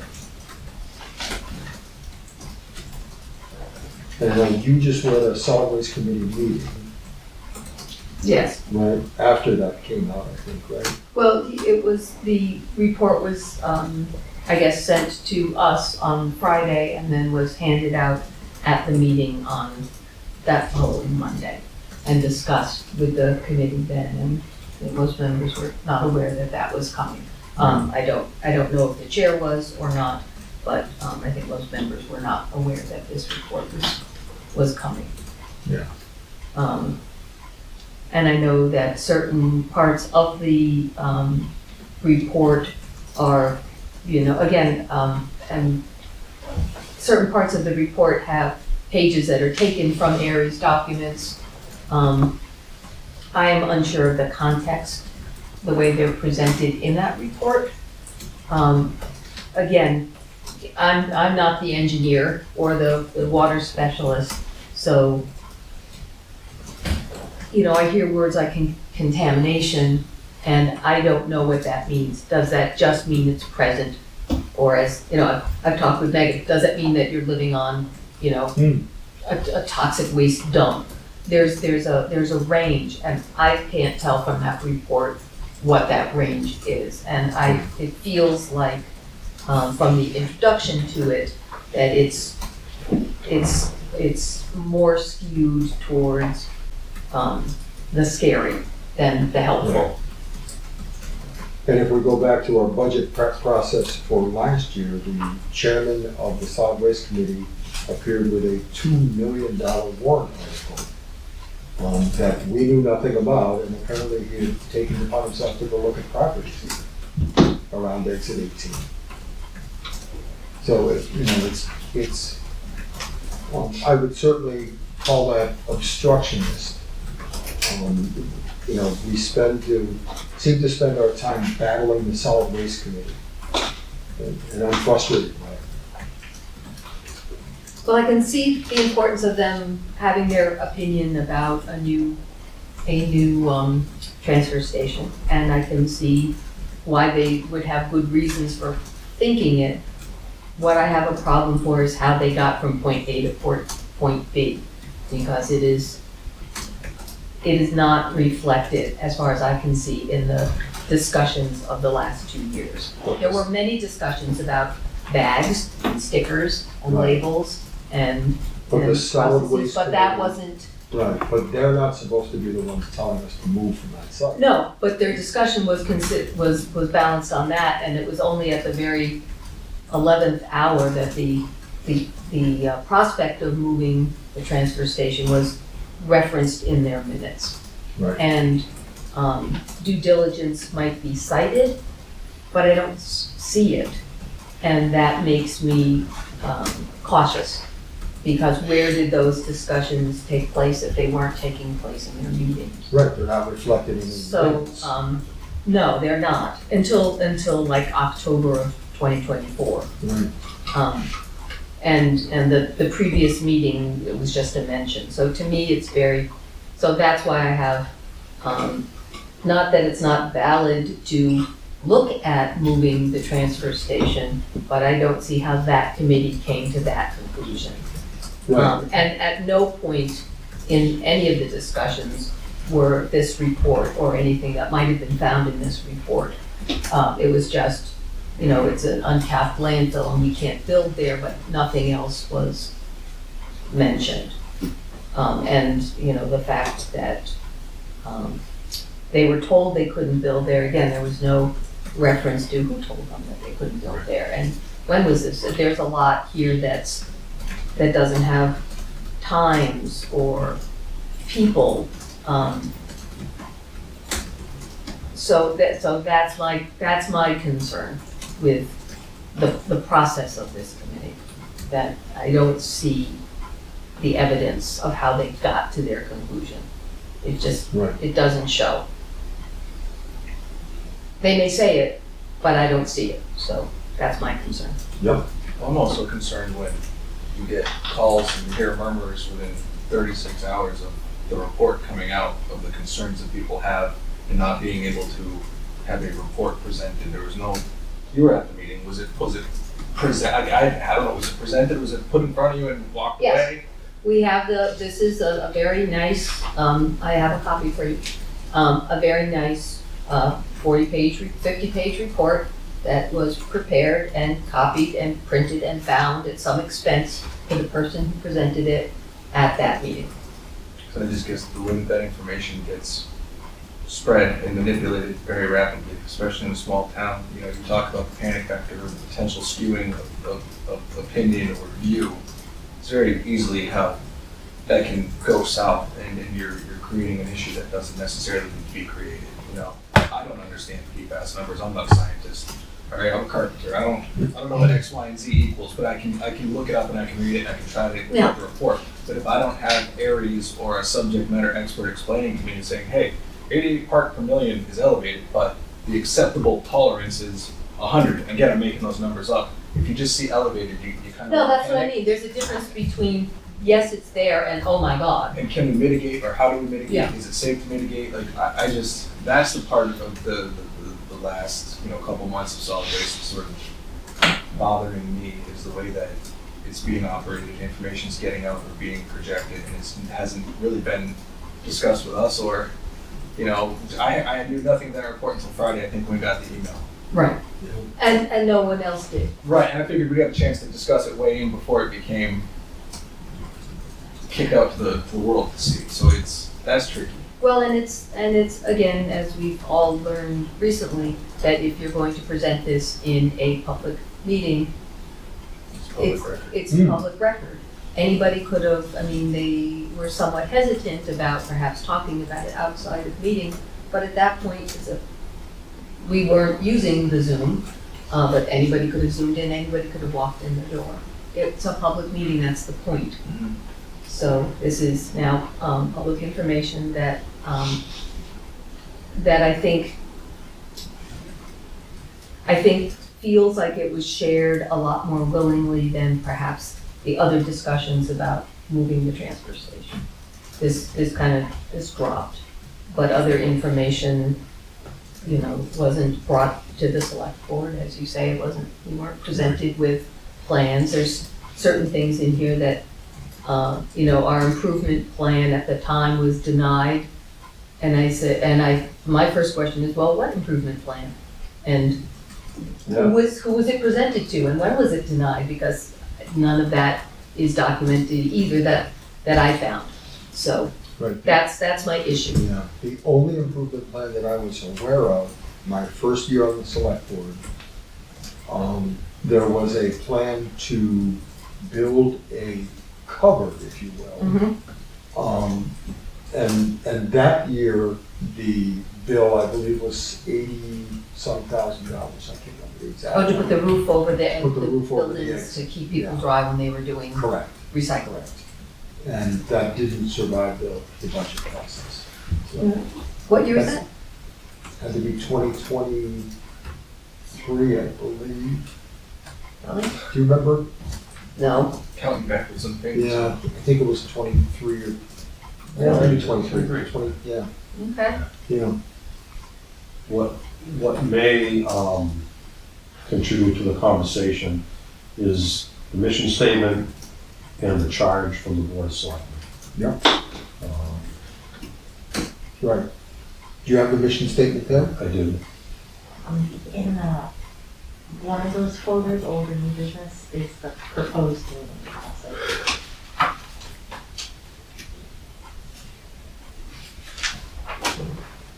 Oh, So this that's is the one that they've apparently made up for themselves. Well, Is that it's, the red line one, so you see what the changes are? No. Okay. hold on. So do you want me to read the Yeah. current one? The mission of the Solid Waste Committee shall be to advise the Board of Selectmen on all aspects of municipal waste affecting the town of Canterbury and to monitor and make recommendations regarding the town's activities relating to environmental issues associated with solid waste disposal which affect or impact the residents of the town of Canterbury. The committee shall also investigate methods of recycling, waste stream reduction, household hazardous waste collection, and consider new technologies for handling municipal solid waste. The committee shall be comprised of representatives from the Board of Selectmen, Transfer Station, and volunteers from the town of Canterbury who have an interest in preserving the environmental quality of life in the town. The committee shall strive to take an integrated approach to addressing waste management through educated opportunities while balancing the concerns of the citizens of Canterbury. And this was signed by the Board of Selectmen and the members of the Solid Waste Committee in 2016. And there was the committee charge was analyze and report on the current solid waste and recycling program in Canterbury, make recommendations on how to improve our current program based on industry best practices, identify needed capital improvements to the Canterbury transfer station facilities and equipment, investigate and outline a long-term plan for Canterbury based on the potential closing of the Wheelabrator Technologies waste to energy facility in Concord, produce a cost versus benefit analysis of recycling in Canterbury, identify needed changes in Canterbury's recycling program to maximize cost savings, update the Canterbury Solid Waste Transfer Station and Recycling Ordinance. Sounds like a very complete to-do list. Is, and both the mission statement and the charge were put together from representatives of Board of Selectmen, myself, and the committee, and the old recycling committee. Which, the bones of which the solid waste committee was Correct. built upon. And it was changed from the recycling committee to the solid waste committee because the Board of Selectmen at the time, and I have minutes from the Selectmen's meeting where they made the changes, felt that the committee should be widen their view, so to speak, not just recycling, but the whole solid waste and the facility and education.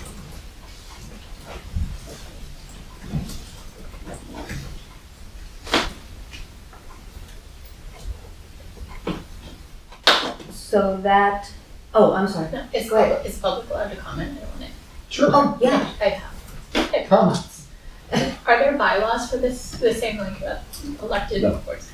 There should be, Yeah. because you have a process problem. You have a process problem. There should be, their advisory capacity should be, you know, when you get a new select board, they come in and say, here, you know, the priorities that we've identified, based on public comment. People have said, oh, I want covering over my head when it rains, or whatever people bring to them, as kind of the catch-all for any emails and things, hopefully taking the workload off of you for anything related to the transfer station.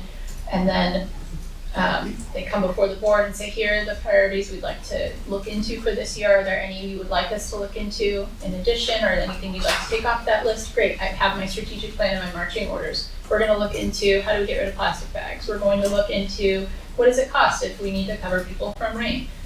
If you want them to look into what the cost of capping a landfill. If you don't, that's not their prerogative to just do, right?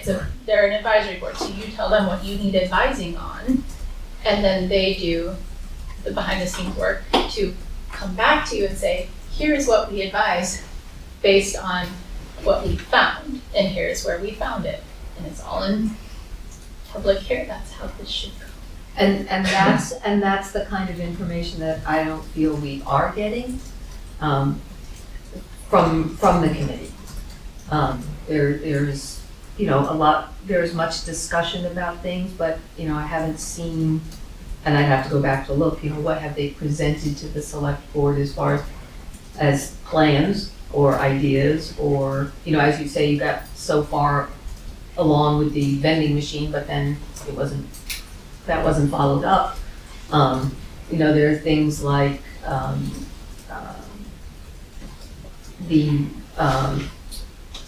you know, like the concern about the Packer truck at the transfer station, much discussion about it, but never have I seen anywhere that the Solid Waste Committee has brought up the New Hampshire Clean Diesel Grant Program. And there's the whole program to get grants, particularly to reduce these diesel emissions. You know, I would think that would be something that committee would bring to us. So yeah, I think there's a big process problem, how we go about. That's why I asked about bylaws. Having them have bylaws that delineate what the process is, and then they have standards. They don't go outside of that process. You come before the board, you advise, we give you your marching orders. That's how this works. And a good to-do list. Yep.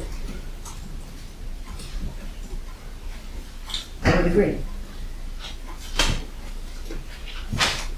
So going forward, our next meeting is, I think we are still having one on the 26th of the month. Solid Waste Committee. Solid Waste Committee is. They're meeting on Memorial Day. They took a poll of the members who said they would be there, and they're going to be enough. As far as I know, they're going to be enough. Not the secretary. I'll be there, and I think 3 other members. What time is it? 3:30 Because we have all the activities here in the morning. in the morning. So you'll be in the center, Might as well and you may be at lacrosse. Well, I have 3 days off, don't jinx me. Oh, okay, okay. So anyway, I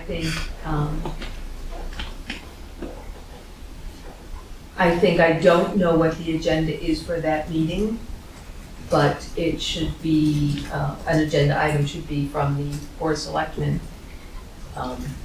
covering this.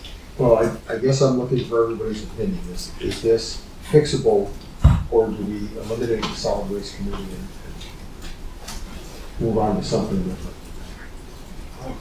It's tough because, in a sense, having an advisory committee in that capacity does alleviate a lot of the work. But if it's causing more headaches than results, it sort of eliminates the point of having a committee. If it's not going to work in the confines of what's established to do, then it's not really existing in its capacity. We had 2 warrant articles presented last year. One was not doable for $65,000, wasn't it? Ken, that amount, $65,000. For the back, yeah. We couldn't have done it even if it passed. It would have been another probably $200,000 to run three-phase up there. And I'm not sure disturbing the ground to put the pad in for that was a good idea. It was a bad idea. But that's still something to be decided still from errors, correct? We haven't heard their, That's part of the scope Their of the feasibility. work. Right. The study. yeah, The so warrant that's, article did get approved. Right, and then another warrant article on something that the select board agreed to because the person didn't trust us, he decided to submit a warrant article himself, which he withdrew on the floor of town meeting. So I can't battle with him anymore. That's my frustration. I would hate to just, with people who are concerned and have shown up and have some knowledge of the situation in town, to just say, enough. I personally would say if we can come up with a clear set of bylaws and a marching order and say, this is what we want. And then you as a committee can either choose to do that or not. And I think that might be very clear. If you have certain people who say, that's not what we want to do. We just want to move the transfer station and nothing else, and we're not going to do this stuff, then our decision is made. But personally, there are people on that committee who care and have expertise and energy, and if we can get processes and if they will do it, I'd be willing to stay with that group and work with it. But I think it's going to be up to that committee to decide. And quite frankly, I can't say at this point what they may say. Can we constitute a leadership change? Committee? Can you try to address the issue at the head? If you're not to single anybody out, but if Those are the chair of that committee. Yes. Chair. Yeah. so we can't. I'm just curious, is it if everything's kind of going back to a certain point, is altering that point going to help the committee? Maybe it'll rejuvenate it, maybe it'll give it a new perspective, a new drive, a new direction, and maybe it'll correct itself. I definitely think we do need to have our input and sort of reestablish the rules in the ground game. But can it exist the way it is? Maybe not. But we don't know that. Well, we don't know that. And so we try that. And I think Scott, saying, you serve at the pleasure of the select board is one thing, but saying, this is what the select board really wants. This is what you are charged with doing, and make it painfully clear, kind of like our discussion with Mr. Davis from Beulah. Yeah. You may say you don't know what you're expected to do, but we're going to make it painfully clear that these are the steps and these are the rules. And maybe that's our fault not to have made it more clear. I think it kind of developed a life of its own, but I think we're past that point. It needs to be reestablished through what the select board would like them to do for the town. Because I'm not sure how helpful what they've been doing is. That committee can be a valuable asset, Yeah. especially when we're facing taxes. What do we do with the future? Is trash pickup cheap? There's a lot of things that they can cover and learn and inform us on that definitely alleviate the workforce, and they're also, able to reach out to the community. But if they're so fixated on one result, it doesn't benefit anybody. Right. No, I would agree. And even, the discussion came up when it was first presented, okay, So maybe, if indeed we decided to go and move the transfer station and we can't do it for 4 years for building, what are you doing for the town in that 4 years? You know, let's focus on something simple. How about getting the guys a bathroom? That came up in discussion 4 years ago and it hasn't been pursued. Yeah, let's find out about, you know, construction trailers. Well, where is your presentation about construction trailers with bathrooms and things? You know, things get presented and it sounds great, but the follow-up hasn't happened. So maybe we just need to be more direct. You gotta treat them like 6-year-olds. You know, tell them what you want and get the results. It's what you do with my kids, right? I'm not saying they're 6-year-olds, but I'm saying Right. we give them a direction, say these are the goals we need you to achieve. Let's achieve them, and then we go to the next one. Maybe we need to be more deliberate in our ask and cut it down. You know, rather than having the spectrum, let's say we need A, B, C, not A through Z this week. Yeah. You know, let's direct the energies and see if it becomes more positive. Small bites, I guess. All right, so, That sounds like process. yep, Do you know what, there is no, just so you know, there's no RSA about committees needing to appoint their own chairs. That is entirely up to you. I'm just letting you know. Yeah. The only RSAs regard land use boards, so planning board, because they're an elected board, Yeah. and budget committee, they have to do their Yeah. own chair appointments, but Hmm. advisory committees, there is no RSA, that's up to the select board in the town. interesting. Well, it was, no, I'll be able to find it. Well, you know, according to the committee themselves, they are informal and advisory and, yeah, I think more advising. So what would our timeline be for getting something to them to say, this is what, well, when might we hear back from, let's back up a little bit. When might we hear from Aries about the feasibility? George said today that he has most of the information. The hang-up right now is waiting for Unitil, because that was part of it was Right. the estimate to get 3-phase. Okay. So he's waiting for them. We did meet with them on site. I have the letter that they sent us back in 2015 and I sent that to the new representative. Mhm. So he was gonna have their engineers look at it. So waiting for Unitil, and George asked for contact information for an electrician that we might use to do the work up there on the interior of the building if we did get 3-phase. He wanted to talk to him about the requirements of whether we're gonna need a new entrance, things like that, technical questions that he wasn't sure of and I wasn't sure of. Interesting. Larry Martin is the one that did he put the new entrance up there a couple of years ago. So I was gonna give him Larry's name.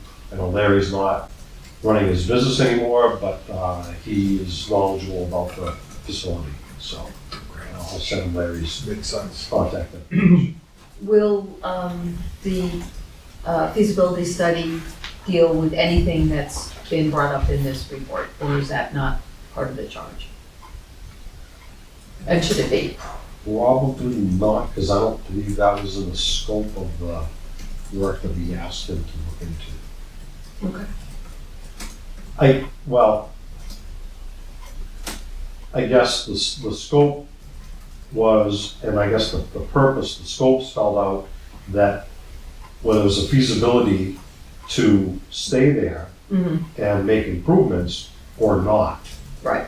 So my guess is that during this study that they're going to look at is to look at the contamination and everything else that goes along with it and say, you know what, there's too much going on up there and it's gonna cost you guys way more than it's worth to do anything, so you're better off to buy a piece of land somewhere else, or you can do this for this amount of money on this piece of property. You know, because we asked them about storage for recycling. We asked them about the 3-phase power, and we asked about improved facilities for the employees. Right. So those are the 3 major things that he's gonna look into. what can be done up there and where it can be done, if it can be done. And so they'll put together, they've designed transfer stations, so they have that ability to determine, you know, and they got all the information of how many tons of recycling we produce every year, how many tons of solid waste we produce every year. He's toured the facility, they've been up there for 20 years now, looking at it, testing and everything like that, so they're very familiar with the facility. And we have, again, the traffic count that we did a few years ago up there. I think we've given them more than enough information. And he obviously has this and. He has this report now, I think he has enough information to produce some kind of, Response. you know, and determination and suggestion on which way the town goes. Okay. So really, I think what we're waiting on, I'm sorry, Maggie, did you have something? Can I put my planning board hat on? Something I think the planning board might be interested in, and I haven't talked to the chair about this, so I'm not speaking out of turn. But just, I've not heard about what the feasibility study will be about. But some insight into how much more, the site as it is, how much more traffic can that handle? Because development, more people in town. At what point does it become unsustainable? We can't fit everything here. Yeah. It would be interesting to Good know question. estimates. Yeah. you know. The dump road was on this year's. It is. traffic count. It is. So we're actually gonna freshen that number up, how many visits it's getting. But how many more can it, same thing we know with Right. the school, how many more students can we take before we're gonna incur costs? Right. How many Yeah. more, how many more That's a good tons question. of waste or people coming through can we Right. take? Right. So I'm thinking, short term, while we're waiting for the study to finish, do we give them a focused assignment, such as stickers for the bags, stickers instead of bags? I mean, you know, it really is. You know. They did rather exhaustive, discussion on that. They should have all the And numbers at hand. yet, here I sit unaware that they have done anything.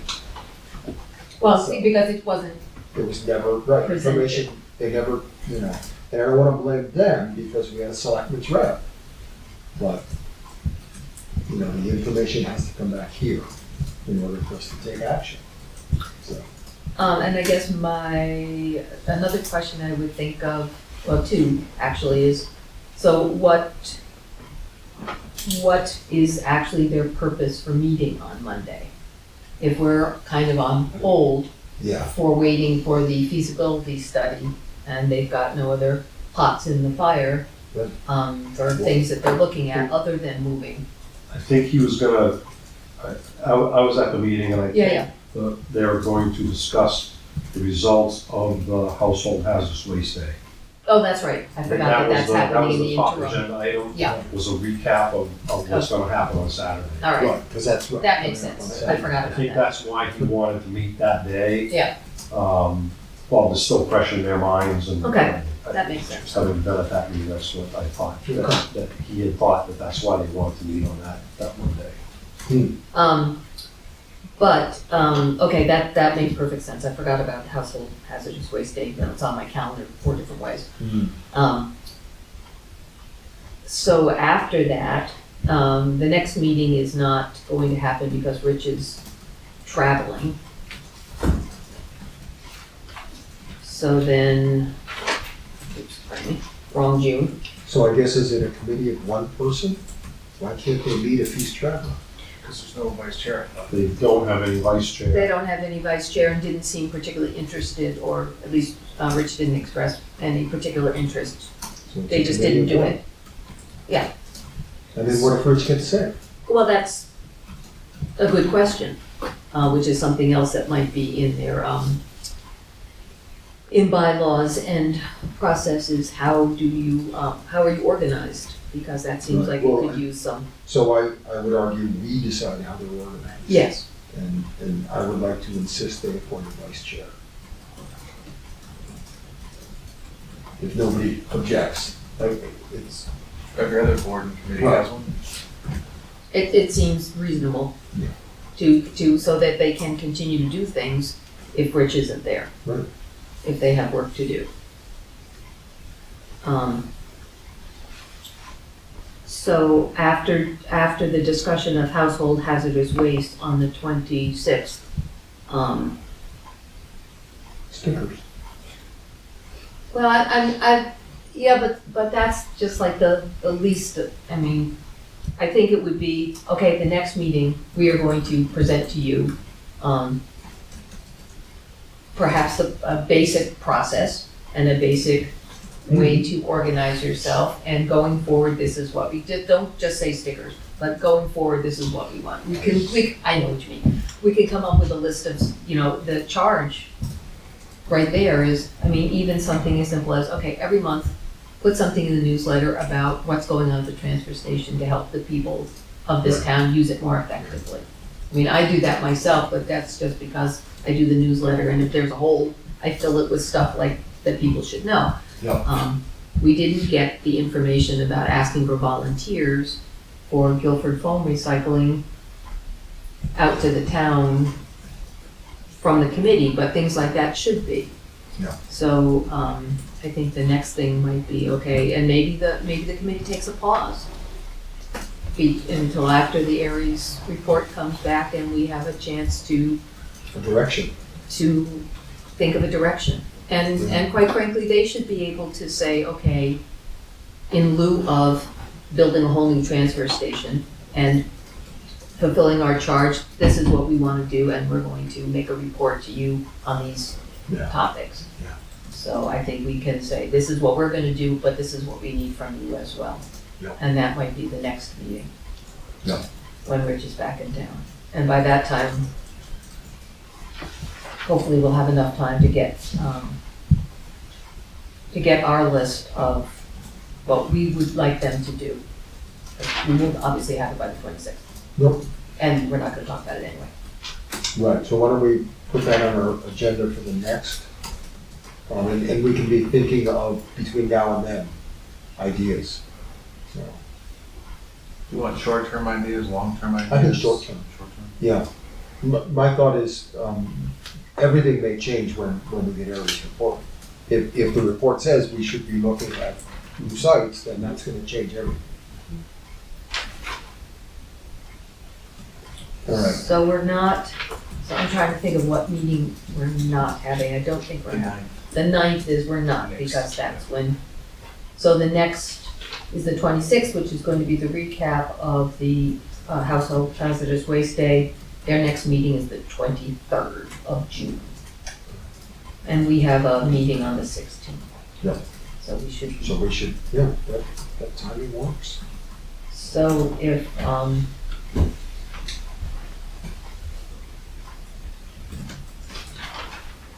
and we meet again also on the 22nd. Thursday, this week. Right, that's correct, this week. And can we add to this work session, which is all about insurance, correct? Yes? How much time do you want to spend there? Yeah, what did you want to add? I just want, Insurance is gonna be a lengthy discussion. okay, never mind.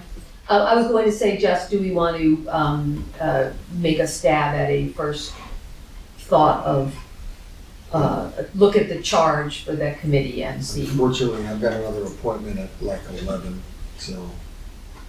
Supposed to attend the countertops in Center Harbor at 1. Okay, then forget that. So how about this? How about I look at the charge that we've read and come up with my best guess at what would be a good step-by-step for the committee, and send that to us all to look at on the 2nd of June.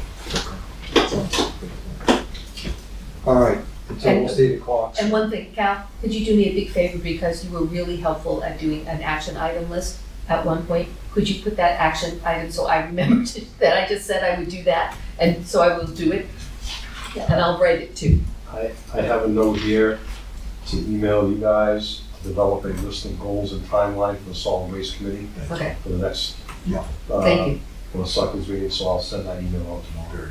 Thank you. Perfect, it always helps to have 8 people remind me to do something, Right. thank you, always appreciated. Yeah. Cal, do we have appointment slips here, blank ones?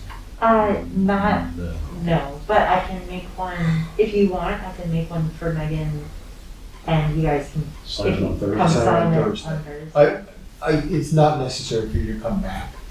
We'll sign an appointment slip. We've got a work session Thursday morning at 9 about employee health insurance.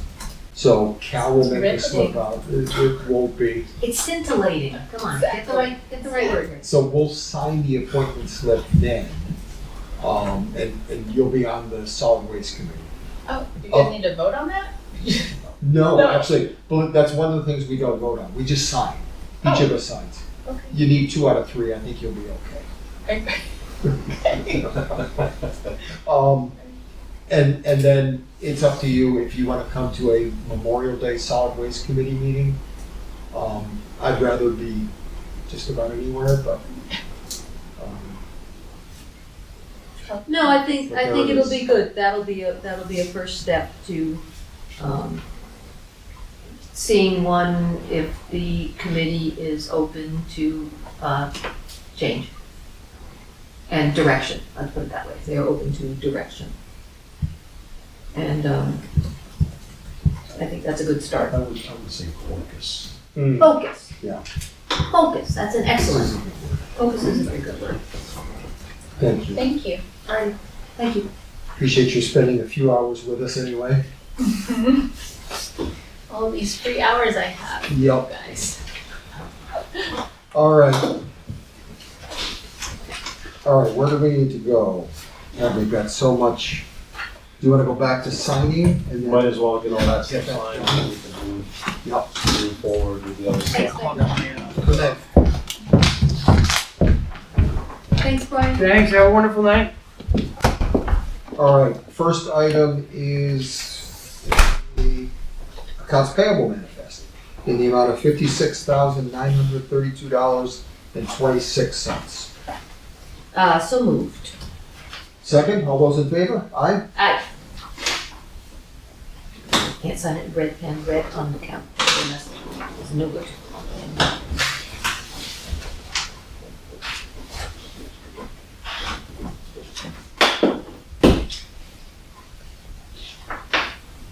Or take my signature quick. I'll make it.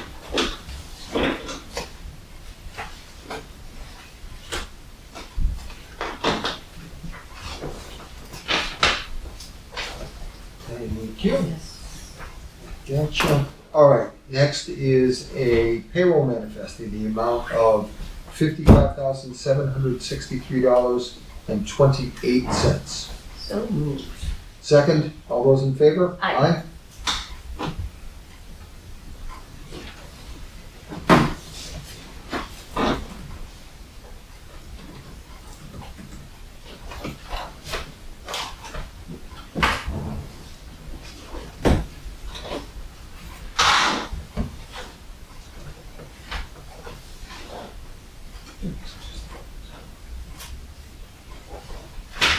Thank you. Cal, who needs to sign the welfare manifest check? I think any of you can, you all Okay. have signing powers. Yep, okay, very good.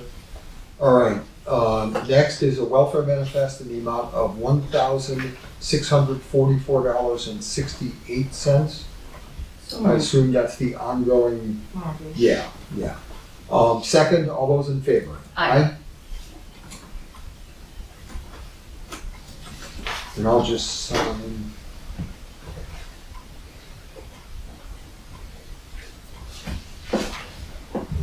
There's that.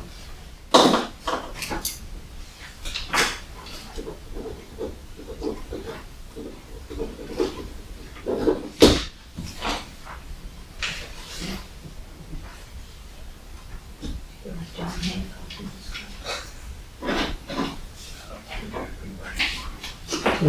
Thank you. All right, next is an interfund transfer. It looks like going from the operating account into the Conservation Commission fund in the amount of $14,759. So moved. And second. All those in favor? Aye. Aye? That's going in, so that's like land use change taxes and stuff. Right. Yeah.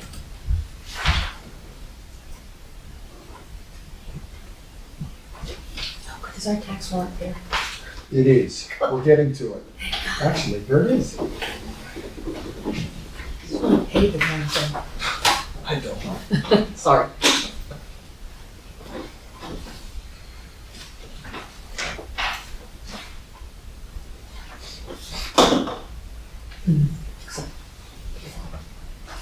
All right, and the tax collector's warrant in the amount of $4,296,246.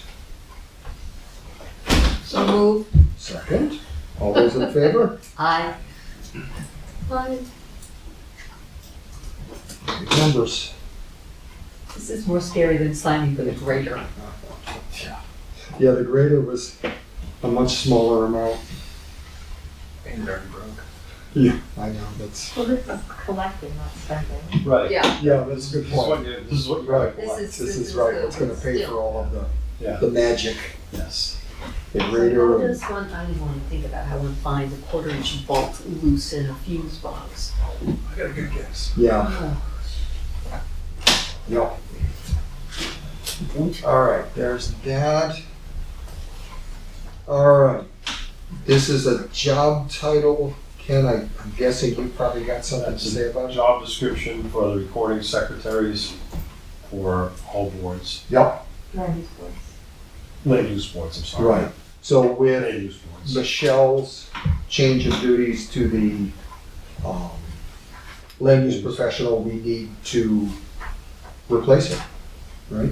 No, No. no, she is staying on as the planning board secretary. Okay, We never, well, we had a very, a different job description for recording secretaries. gotcha, okay. We talked with Jan, we talked with Michelle, we talked with Lois Scribner before she left, and we got a whole bunch of input, and then Cal condensed it all and had them look at it, and so they both decided Jan thought was appropriate. Good, okay.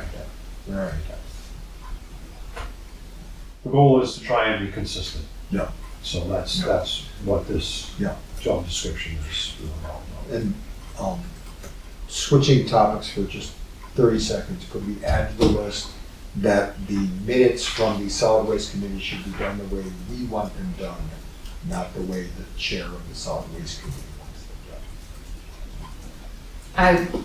I think that's, yes. There was, I understand, been some remarks made about doing minutes differently from our standard format. And I think it makes it easier for, I mean, we talked about being consistent between boards, and I think Correct. that's one of the points, yes, I would agree with that. Wait, Is Michelle the secretary for some of these? yes, Is she going to continue to do? as far as I know. Okay. So she can just do it the same. Correct. So Yeah, so she can always do it does. across the board, because it's too confusing for her to try and do it 6 Yeah, different ways. exactly.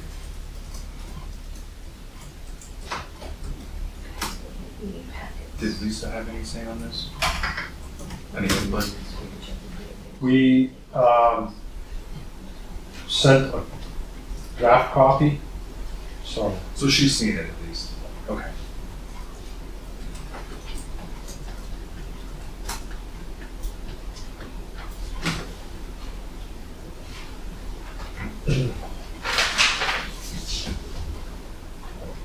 I think this looks good, though I'm really bad at reading this fast, but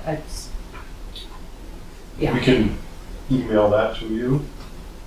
No, I think I would just be worried about leaving something out, not what's in here. It can be changed at any time. Oh, well then we need to we're adopting this, correct? I mean, from everything I've read, this is, Yeah, and we need to sign it. yeah. Mm-hmm. Job descriptions can be updated at any time by the board, so. I think it hits on all the Yeah, parts. Yeah. Keeps it concise. Yeah, okay. Since I have it, shall we Yep. pass it back and forth again? sure. No, it seems like it's.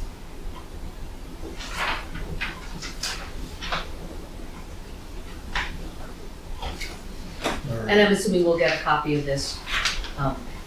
Do we already have a copy of it? No. Do you want a copy of it? You want a Yes, copy please. of all the job descriptions? No, but I would like this one, Oh, okay. All right, since we're discussing it and I just signed it. Sure. thank you, sir. All right, I think that brings us to the signature form for a new bank account. Oh, yes, for Tricentennial? Oh. No, this is for, it says transfer station. Yeah, that is for the credit card machine at the transfer station. This is exciting. Credit card machine? Maybe you shouldn't sign that. Solid Waste Committee, that is one of the things that I was asked by the chair, that the Solid Waste Committee would like to have a credit card machine at the transfer station. I spoke with the transfer station manager, he did not object. Okay. So who eats the 3%? Does it get tagged on to It your will like be. bags? There will be a percentage added on.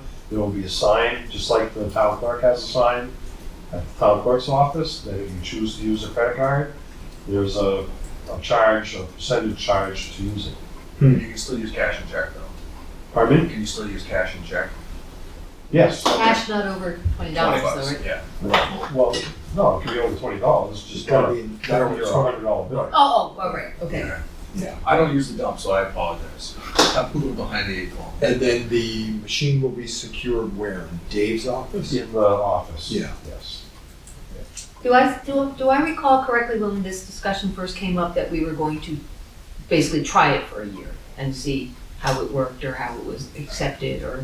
I think that was the discussion of the Board of Selectmen at one point. Yeah. How this was, let's try it out, see how it works. If it's a problem, then we get rid of it.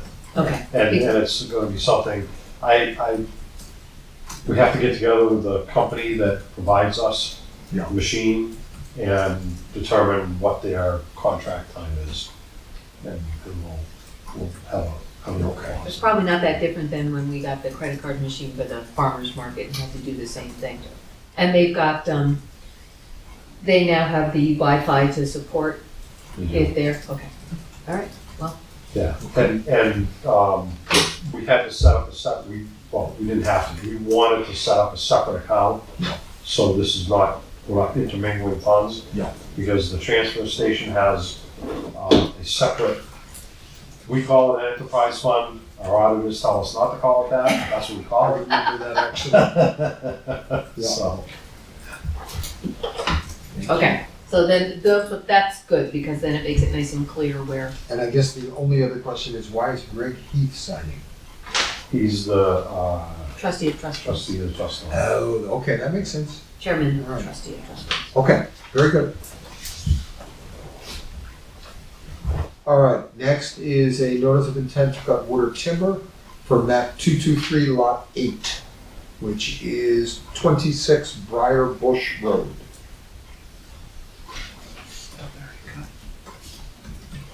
Well, not according to this anyway. 13 acres it says. Yes, That is correct. They cut in the last 2 weeks. Oh, yeah. I live right next to it. Okay. so the cut will help the sign. It's been hammered, it's done, they logged it all out. That's what caused all the Okay. issues on Briar Bush Road for the month. So, So is it Well, okay well, if they've cut before the notice to intent is? So, the law says that the selectmen do not have to sign these, Mm-hmm. but you can't prevent them from cutting. Good. So we didn't, obviously, since they already did, but I struggle with these all the time because at the end of the day, they're not required. Interesting. Is it just for timber tax For purposes? different tax purposes, is what it is, yeah. Yeah, that one's been cut. Very interesting. is that what the big, I saw one picture about the road being such a mess, that was it. The logging company, I guess, crushed it over. And has the logging company fixed the culvert? No. Do we know about a crushed culvert on Briar Bush? I think, I don't know about a crushed culvert on Black Bush. I heard it got run over at the end where it comes into Hackleboro underneath. They crushed the end of it. They tried to fix it, and the road is still junk. Little birdie. So the Briar Bush Road flooded out Yeah. because the beavers plugged up the culvert. Okay, The highway department's been up there several times and pushed the beaver dam out of the culvert. And the property owner has now hired a trucker. I can't hear about Trent. Paul Paradise still in business? No, somebody Can we else. relocate the beaver? No, I got involved in this one other They time. will be relocated. They will be? Yeah. Okay, thank you. Don't know where they'll go. Oh, but okay. They will be relocated. Okay, thank you. All right, next is a yield tax levy warrant in the amount of $1,791.96. What else do I need to read for this, Ken? That's really, I mean, if you want to, I think, is the tax map and lot review on there? Yes. Only I'm a little confused by the two below it that say no cut. The only amount is. Okay, so the only one that got cut is that first one. Yep. The other ones did not get cut. Okay, so it's just that first, Just that first one. map 260 lot 2. And we're just signing. Yep.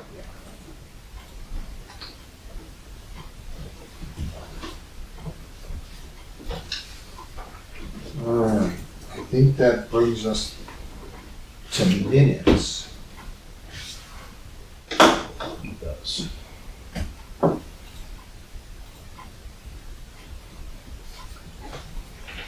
There's two suggestions to go over. I think Scott has the only copy that has the suggestions written on it, Yep. Oh, okay, yeah. I was wondering. but I have them Okay, written here, so I can read them out once. yeah, I'll let Calvin finish. We gotta hit the second page too, right? No, If there's, I think that one does have two post-its. Yeah, I believe. Glad one of us- The yield tax, yeah, it should. Yeah. thank you. Good catch You down like there. You do.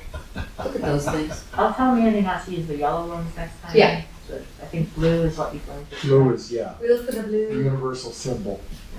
line there. Thank you, Calvin. Yes. Well done. Very good. You've done more than one. There you go.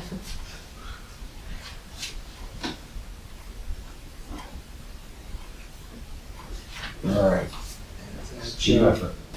Yep, exactly. All right, so we're now looking at the draft minutes for the May 5th, 2025 meeting. Cal, do you want to go over the corrections or the changes? Yes.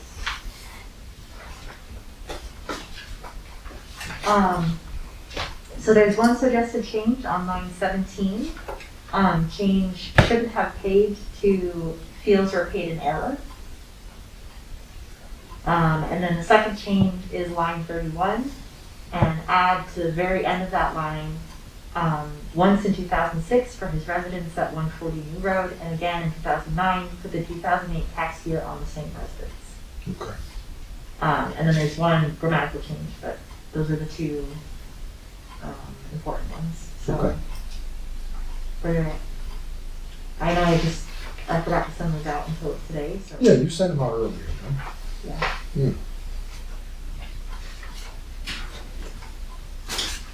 Anybody have any other additions, subtractions, corrections? Oh, since those two were from me, I'm all set. All right, then, I'll make a motion that we approve the minutes as amended. So moved. All those in favor, or actually second, and all those in favor? Aye. Aye. Thank you. And return to Cal, it says. Just that one. Oh, just that one, That's okay. one copy. Gotcha. Okay. Thank you. All right, that brings us down to, what do you want to talk about? New business 25 Leighton Drive tree cutting? Yeah, what's that? I got an email from the, owners of 25 Layton Oh, Drive. no, it's not. It's, They have a couple of dead trees on their property that are abut, the common property. When Cambridge and Layton were laid out, Yeah. they were required, the town, the planning board required them to, preserve open space. Okay. That open space, if you look at a tax map, it is not owned by anybody.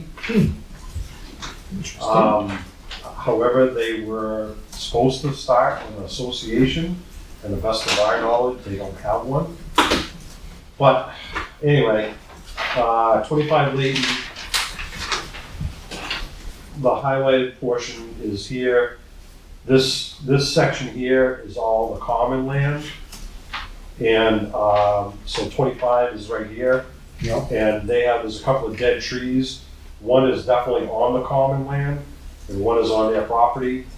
They will pay to have the trees removed, they're dead, but they don't, apparently I don't know whether they're in danger of falling on something or what, but they had a tree cutter come and look at them and said that they would cut it down, and they're willing to pay for it, but they want the town's permission. So I guess we're giving permission, and no one owns it, And then, that's the thing, it's called Yeah. common land, and that's what it's called in here. yeah. I talked to Mandy about it today, I'm like, well, who owns it? And she says, well, nobody owns it. Yeah.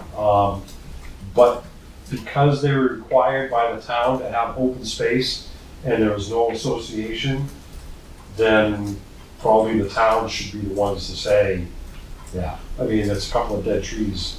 Yeah. One's over the line, one's right on the property line. I Yeah. can't see. The owners approached me the other day and they were just unsure of how to proceed because they wanted to they are willing to pay. Yeah. They just wanted to make sure they were doing it properly. Yeah, they If didn't want needed to get in know. trouble in the town for Yeah, dead trees. So, and you know, if it fell or I guess there might be insurance Yeah. questions or whatever, but they just wanted to make sure. Gotcha. Anybody have any objections, Calvin? Yeah, Okay. No, not at Okay. all. If they're, Yeah. especially if they're willing to pay for it, which I think Yeah. is generous on their part. Yep. They just want to make sure that it doesn't fall on their house or someone Right. else's. All right, old business, Lewis Audette abatement. Yep. So. Do we have that? I have the abatement package there. Beth and Calvin and Scott were all in to look at and review Yep. most of the documents. You guys are all familiar with this. Yep. So you told Mr. Audette you would have some questions. Mandy got everything that you had asked for, and I think it's all there. So this was the piece of information I wanted most was that what happened in 2006 for the amount, I know we saw what the value of the land was, how it went up. But what I really wanted to see is what Mr. Audette actually had to write a check for Mhm. to pay. Yep. So in the end of 2006, it was $228 on that land. And the next bill that he actually wrote a check for was $1,820. So that was still, 2006 was the year he went for the abatement on his home, but this didn't raise a flag to him. Yeah. And I'm sorry. And then it went up, it just stayed for the year, it was 2,200 basically a year Yeah. going forward. But, you know, that kind of jump to have willingly written the check and made, and gone through the process of getting abatement on his residence, but not questioning this. I don't think that that is a problem that is ours. Calvin, what do you think? I'm in agreement probably with Beth on this one. I think that, you know, negligence by not doing due diligence over the years. You know, how were we supposed to forgive that? Be responsible and pay your taxes. I look at my bills, you know, and to wait 20 years to address it, that's a tricky one. And I think the town, as soon as it was brought to the town's attention, corrected it right away. So again, at that time, if he had questioned, well, why did it go up that much? I think all the information he needed to know what was going on was provided.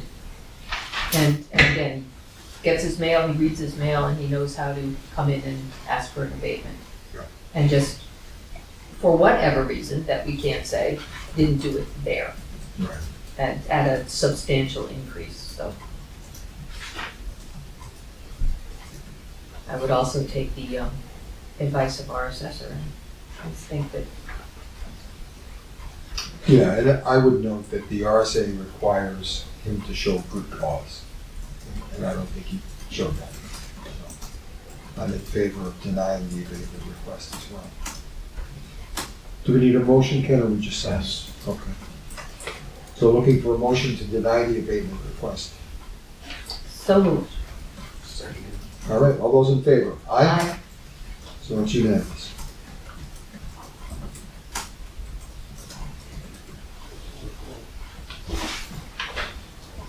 And we need to just sign in that one spot where it says, There's one blue, just want to make sure. yeah. And I assume the town will send Mr. Audette a letter. Yes. And as I understand the process, he can't appeal our decision. Is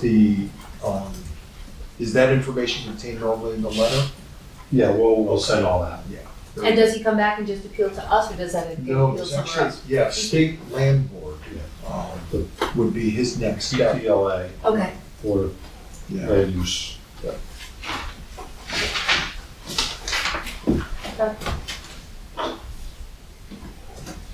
All right, Canterbury representative to CPCNH.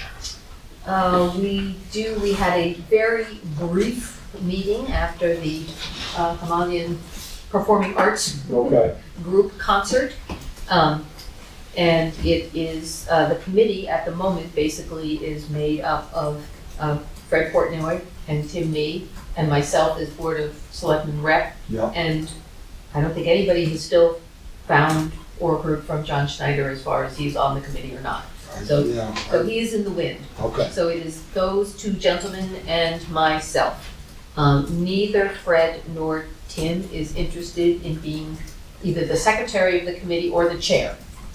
So, I'm not sure the procedure of it, but at the moment, I'm kind of secretary.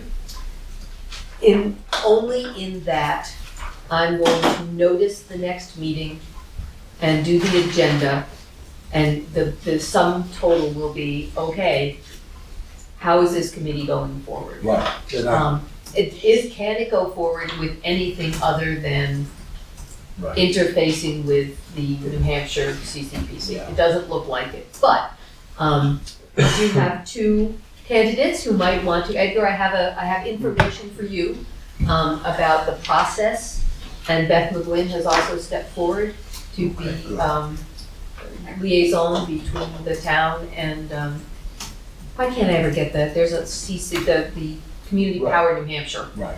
organization. So I will send all those, the information I got from Tom Franco about the process to both Edgar and Beth, and to Fred and to Tim. Great. And we are going to talk about that on the next meeting is, wait, I put down, I'm gonna notice it, but I didn't put down when the meeting is.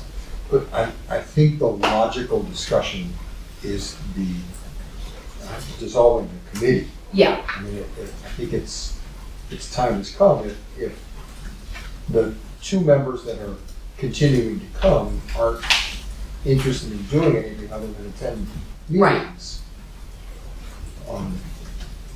that's a much different committee than I served on. yes, the brain trust has disappeared. And the solid waste committee, the CCPC and the energy committee seem to have flipped places. the Energy Committee now has a couple of new members, it's revived, they have a plan, they have stuff they want to do. And Fred is still involved with Soul Smart, Yeah. but I think that's all he wants to do. And I don't really know Tim's intention, but I think the next meeting will just be more formal. It'll be noticed, it'll have an agenda, we'll be there, and I think that, we'll be able to hear from, by that point, hopefully from Edgar and Beth. Yeah. What they intend to do as far as being representatives to the state organization and Yeah. go from there. I believe we need representation in that group. Yeah. By some, Mhm. but it certainly, from the sounds of it, isn't going to be the community power committee, so. No.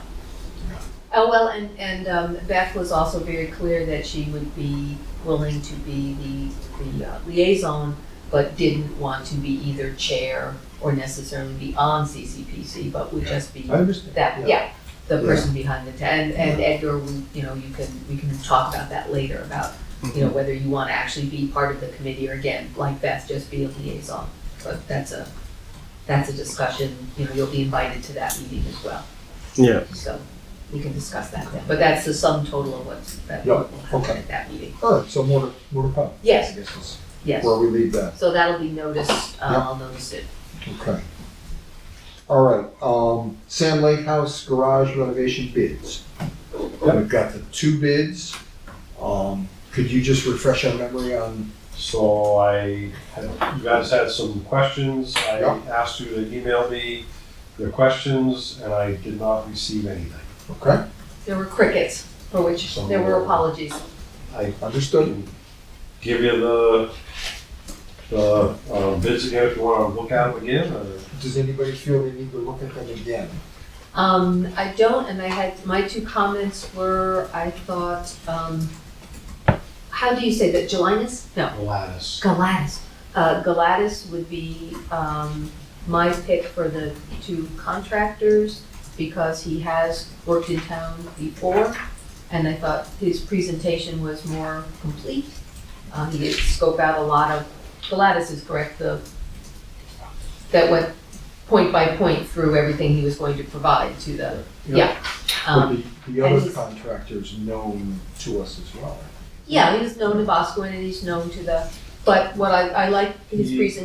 The other contractor was also hired by the town of Boscawen to rebuild and renovate their highway garage this year too. Oh, all right. So, he, just as a point, just Yeah. let you know. His Yeah, I mean, I think, reputation is fairly good. Boscawen hired him, so. for me, it was, I didn't have a strong feeling one or the other, except on the basis of the presentation and that he outlined very carefully, to me anyway, not knowing my other choices, what he wanted to use and what he would propose. He was $1,500 more. However, as far as the electrical contractors, I would go with the True, what was the other name? The Trusted.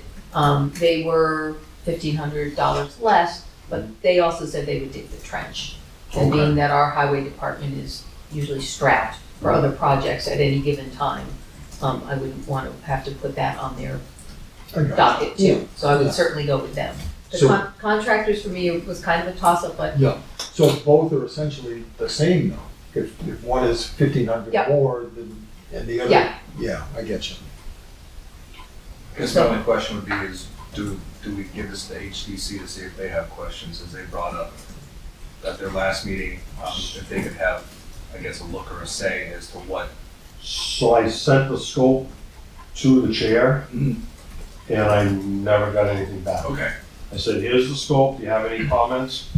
And nothing, Okay. so. All right, they had their chance. Fair shake too. Yeah. Ken Yeah. tried his best I tried. Yeah. to get information out of people.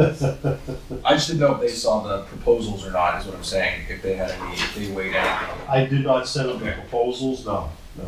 I figured the scope of work was descriptive enough of what you were asking the contractors to bid on, and they both followed what they said the scope would be, so. Yeah. And it'll match and Yeah. my only thing was looking at the roofs.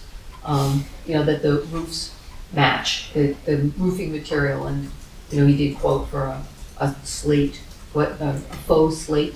So If that's what it works. there's a couple of things on Yeah. Gladys where he gives you some options. Yeah, Synthetic slate would be an additional $8,500. Yeah. The cement siding, the hardy siding board would be an additional $18,000, $18,750. So that's over and above the 58,000. And again, the other bid was 49,000, and he has cement siding, we reduced the quote by $1,500. He must be using like a Western red or something for his clapboards. I don't know. I mean, I specified cedar. Yeah, And Stained or painted, primed and That's all painted. prime, Yeah. yeah. Primed and painted, same thing with the Okay. trim. to me, again, if the siding holds up, if it's a reputable material, that's not as important to me as the look of the two roofs matching, because when you come up the road and you see the buildings from the side, I get you. that to me is more important visually, and I think would be to the HDC, even though they didn't win. Sam Lake currently? Slate, No. The siding, it's clapboards, isn't it?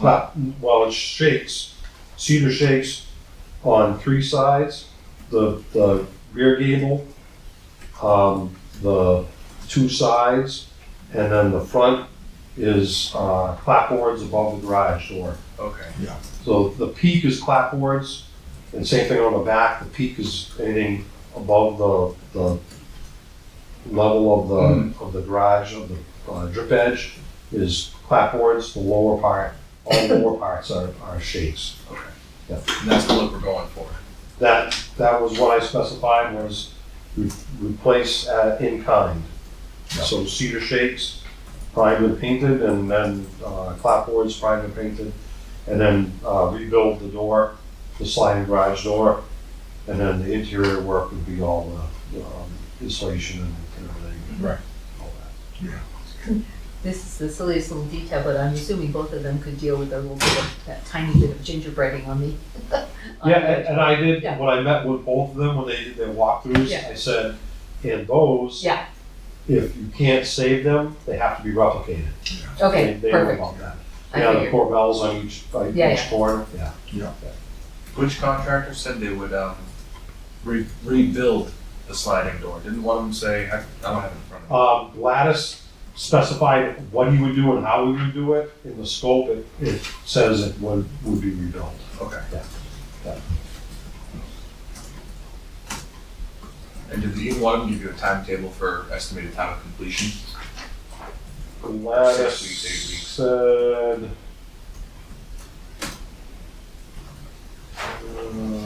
yeah.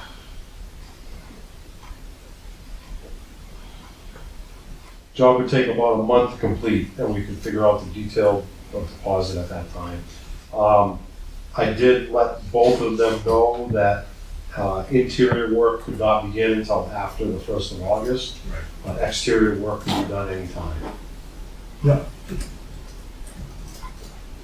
And did we get the HVAC quotes back yet? I did get one.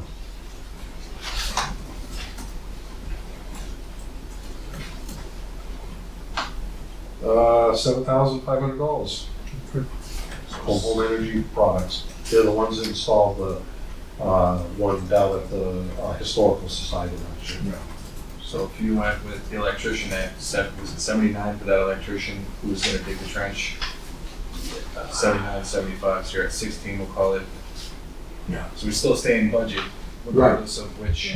Well, trusted was 6,000. 6,000, Yeah. okay. Yeah, so. So we'd stay within budget even if we did have to worry about abatement of lead or anything like that. We'd still have some wiggle room. We have some wiggle room. Yeah, Yep. good. And Gladys said he would take a lead test to become an abater if there is lead. He said that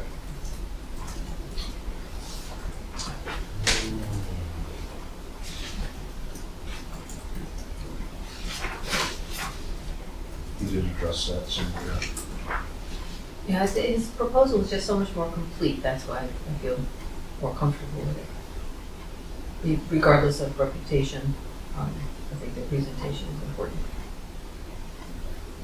If lead certification is needed, I will sign up for the 8-hour class and take the class and get my certificate so you guys don't have to worry about hiring other companies to do the demo. I'm not certified at the moment, but I'm certified if you decide to hire me, I'm getting my certification. Brandon, I did ask the other contractor if he's certified, and he is. Okay. And he's $10 cheaper? Yeah. To me, that's, if he's lead certified, that's a big step up, because now you're not waiting for the glass to cycle through. He can already handle it. can't do anything until after the fair anyway, well, most of it, so. Yeah. That's my vote, you guys. You guys are the deciders. I mean, for me, price is a price. Hmm. You know, I can charge one number and Scott can charge one number. It doesn't mean because he's cheaper, he's better. It doesn't mean because I'm more expensive, I'm better. I like the fact of having a little bit of wiggle room with that $10,000 difference. So if there is lead, or if there is more wrong with that building than meets the eye, which is probably a pretty good assumption, we've got a little bit to play with, and it doesn't prevent us potentially from having to stop the project in its tracks and ask for more money later. Never forgetting that another amount of money comes out of the trust the following year. But we'd have to ask to use it again, correct? Yeah. Another warrant article? But it needs to be used. Right. But I mean, just for the sake of Just to, pumping through it. I mean, I don't personally know the contractor, I'm not familiar with them. Yeah, I'm not either, so. I mean, it was a much better presentation. I do enjoy seeing what's being used, and I like Yeah. that. Because I like to know what products are being used and how they're being used, and, for cost benefit purposes. and I think if you're going for that kind of job, for that kind of money, to put that kind of effort into it, to me, gets the reward. But the other contractors also work with another town municipality, so.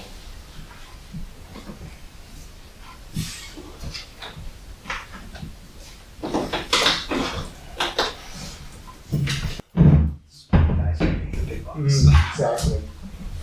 This is why we can pay the big bucks? This? I don't think this is why. I might be more apt to go with the gentleman from Boston, just due to the fact that it gives us a little bit of budgetary flexibility. Not knowing Adam, not knowing either one of them personally, I don't. Remember, we're not required to go for the lower budget, but we're still even with that, within, either one. Both, we will be, either one, well, the Gladys will be close, yeah.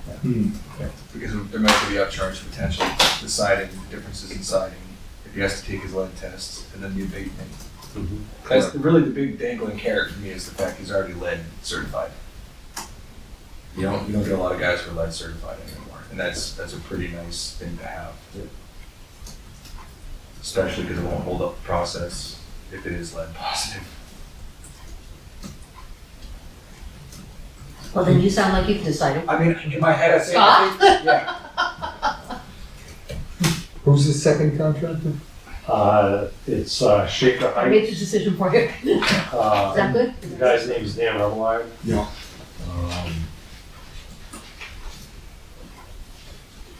$10,000 cheaper.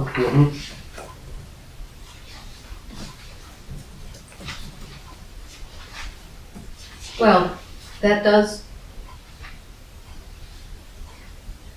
He has bid price per spec sheet, the 30-year asphalt shingle, the roof, cedar siding, and shingles, electrical and HVAC by others, $49,000. Cement siding reduced the quote by $1,500. Again, the cement is only the clapboards. I'm not sure why Gladys, the cement is so much more. I'm wondering if he mistook that it would be all cement siding. Right. Because it's actually just, the only clapboards Just the top. would be the peak over the garage door and the peak on the back side. Right, exactly. So that that may be a mistake, but that was an option he gave. Yeah. That 18,000 was an option. I can't, well, he said in his bid, it was, he told me always what the cost per square foot was. Yeah. Hardy board cement is between $15 and $20 a square foot. These prices change frequently. Well, and the things with clapboards, if there's damage, rot, you pop one up and you replace it. The hardy board is not that easy. Right. Yeah. So long-term maintenance, Yeah. wood is good. Well, and I guess I look at it as we have a fairly secure income for work on the property. So we have to paint, we're gonna have to paint the trim on the town office at some point, because that's wood trim. It's cement siding, but it's wood trim. So we're gonna have to paint, scrape and paint that trim at some point. So we say, okay, well, you know, this year we're gonna do the town office, and next year we're gonna do the garage. Right.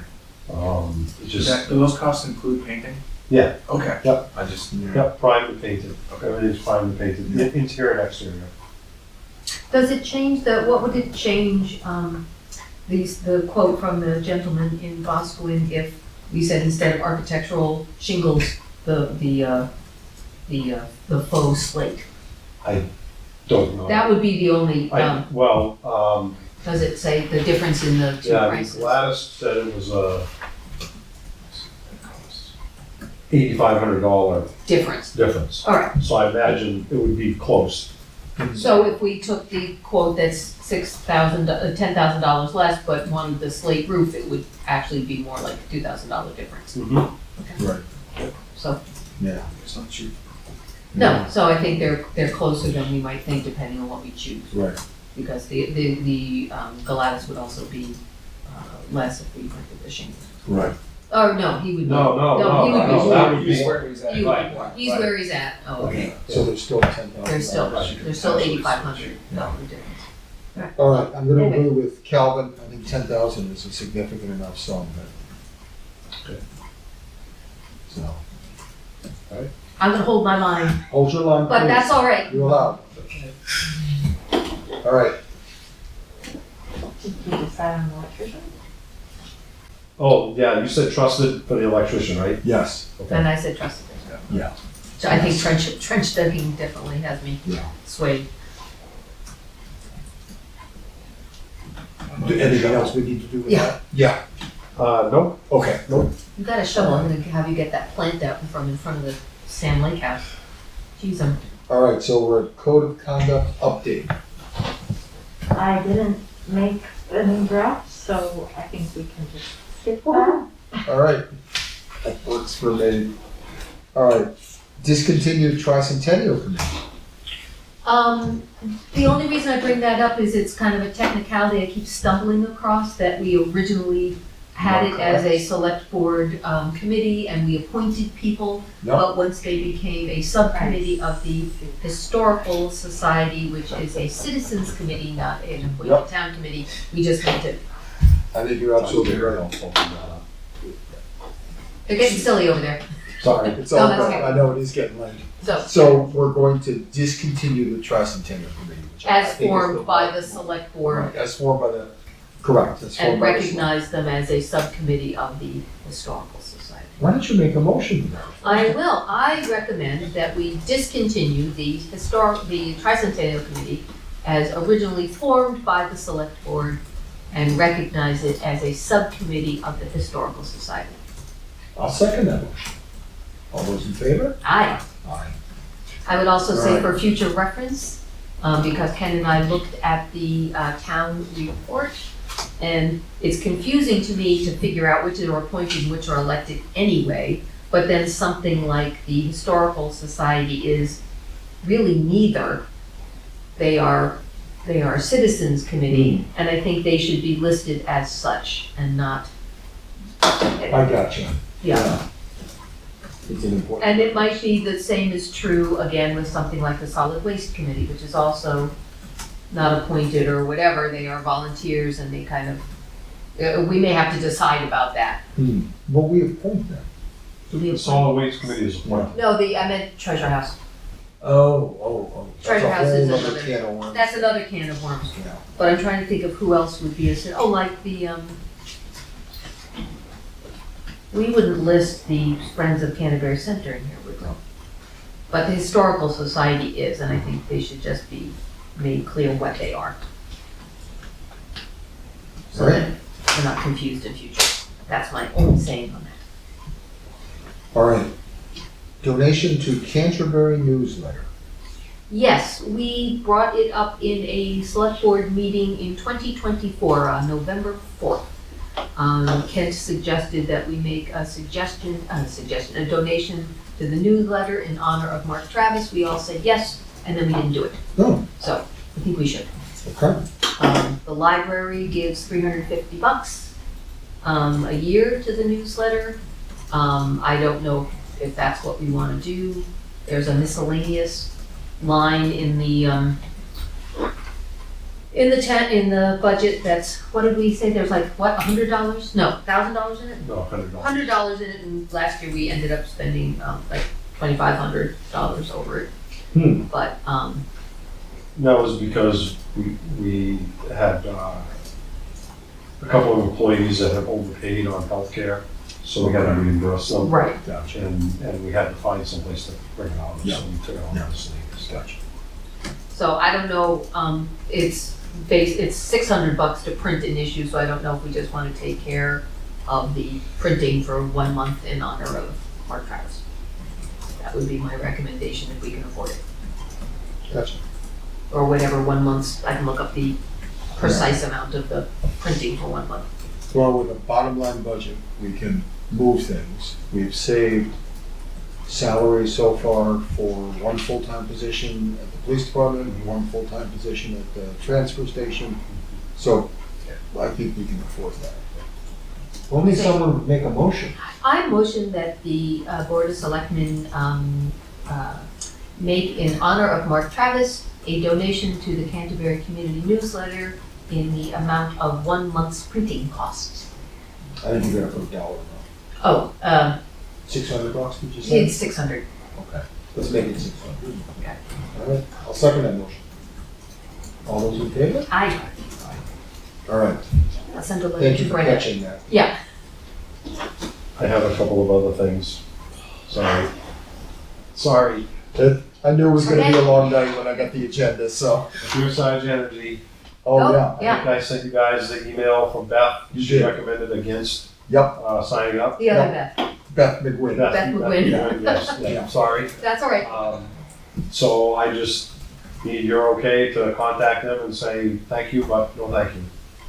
Yeah, I sat in on the meeting. It's Okay. very, it's not, to me, it was not compelling reason for us Yeah. to go. And I think Beth is kind of our resident expert on all things. Well, all her points, if you read her email, I did. are very well reasoned, and she had the numbers to Yeah. back them up. I was especially interested where she said we may not even be eligible. Yeah, Because that we was have- the big thing, Some systems already in because we already place. have solar. So it makes sense to Beth, so. Yeah. Would you ask, I'm thinking I'm going to, yeah. just say, are you Yep. actually aware? Yep. Yeah, it would be an interesting question to Yeah. pose. And one last one, just a quick update on 367 Shaker Road. Yeah. We received, our attorney received some correspondence from the manager there, and they feel they are not in violation of the zoning. Does that individual still remain there then? So that, I don't know if you saw, it was on Channel 9 Yeah. and in the Concord Monitor about that individual. Nope. They were trying to get his bail conditions changed, and the judge refused. So today was his last scheduled day there. But I am gonna call, the attorney asked me to call him tomorrow and talk to him about it. So we will continue pushing the, I guess their letter of compliance with the town, that we feel that they were in violation, and continue along that line. I think, you know, I don't know, we'll see where we go, and maybe this may be something that the planning board has the ability to revoke their Yep. special exception, so And this has not come up before the planning board yet. it has not. Yeah. I think it's important to pursue because just because that individual is not there as of Well, tomorrow, it could easily happen. And speaking with the police chief, that was, his take on it is, that doesn't mean that tomorrow somebody else might Yeah. be there. I think he's absolutely right. If the property owner doesn't find it's a violation, there's no reason why they wouldn't do it again. Right. But we think it's a problem. Yes. So, I believe it.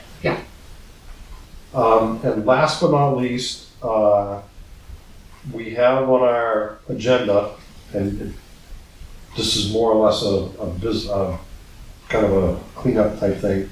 We have administrative, we have appointments, we have new business, we have old business. I've had a suggestion to put committee reports from selectmen. yes, please. Yeah, So, we will include that on our next agenda. very good. In there, so if you have a report from the committees that you attend, that would probably be the time to bring it up. Yep. Unless it's brought up some other way during the night. Right. Okay. I think And it's- that, will that be on the same night, like tonight, the first meeting of the, or the one where the department heads come in? I think we would make it on the Not first that- meeting, the first because meeting. the nights where the department heads come in tend to be longer. Yeah, we're Okay. at the 3 hour mark almost right now, Okay. so. Yeah, plus with the way that, like, HDC doesn't meet till the last week of the month after this meeting. So And it won't prevent you if there's something important that comes up Yeah, at yeah. a meeting, to just bring it up at a regular selectmen's meeting. Yeah. Okay. Yeah, do business, and I suppose whenever you want. As a select person, that's your prerogative, Okay. so. Well, I it think- is. I think it's really important to, I found it very helpful to be on a number of committees and hear what they have to say, and they found it helpful for me to be able to say to them, but I think the information coming this way It's gotta come back, is, and and that was where I think that's where we've run into problems. I certainly agree with that. Yes. And before we close, I would like to say a personal thank you to Ken for to pursuing the Cushman elm and making sure that the Cushman elm in the center will be attended to. Cool. Thank you. two minor things, these are nothing really. I'll be going to the school board meeting first week in June in Canterbury. Yep. And hopefully only one more meeting after this happens to be at 6. Then I'll be free on Mondays back at Yeah, 5. just let So, us know. Yeah, Yeah, let us know. it's coming to an end, Yeah. guys. Yeah, And I will be gone, June, 4 For- and 6. yeah, 4 through the 6th, Cal's got it already? thank you. June 4th through 6th. I checked with my staff first to make sure I was okay. I gotcha, That doesn't mean we can't text you. Oh, no service, sorry. right. And I hate to There's do better this, service up there than there is here. I promised to have us out by 9, but I need us to adjourn to executive session. for Okay. personnel matters, all right? Okay. So.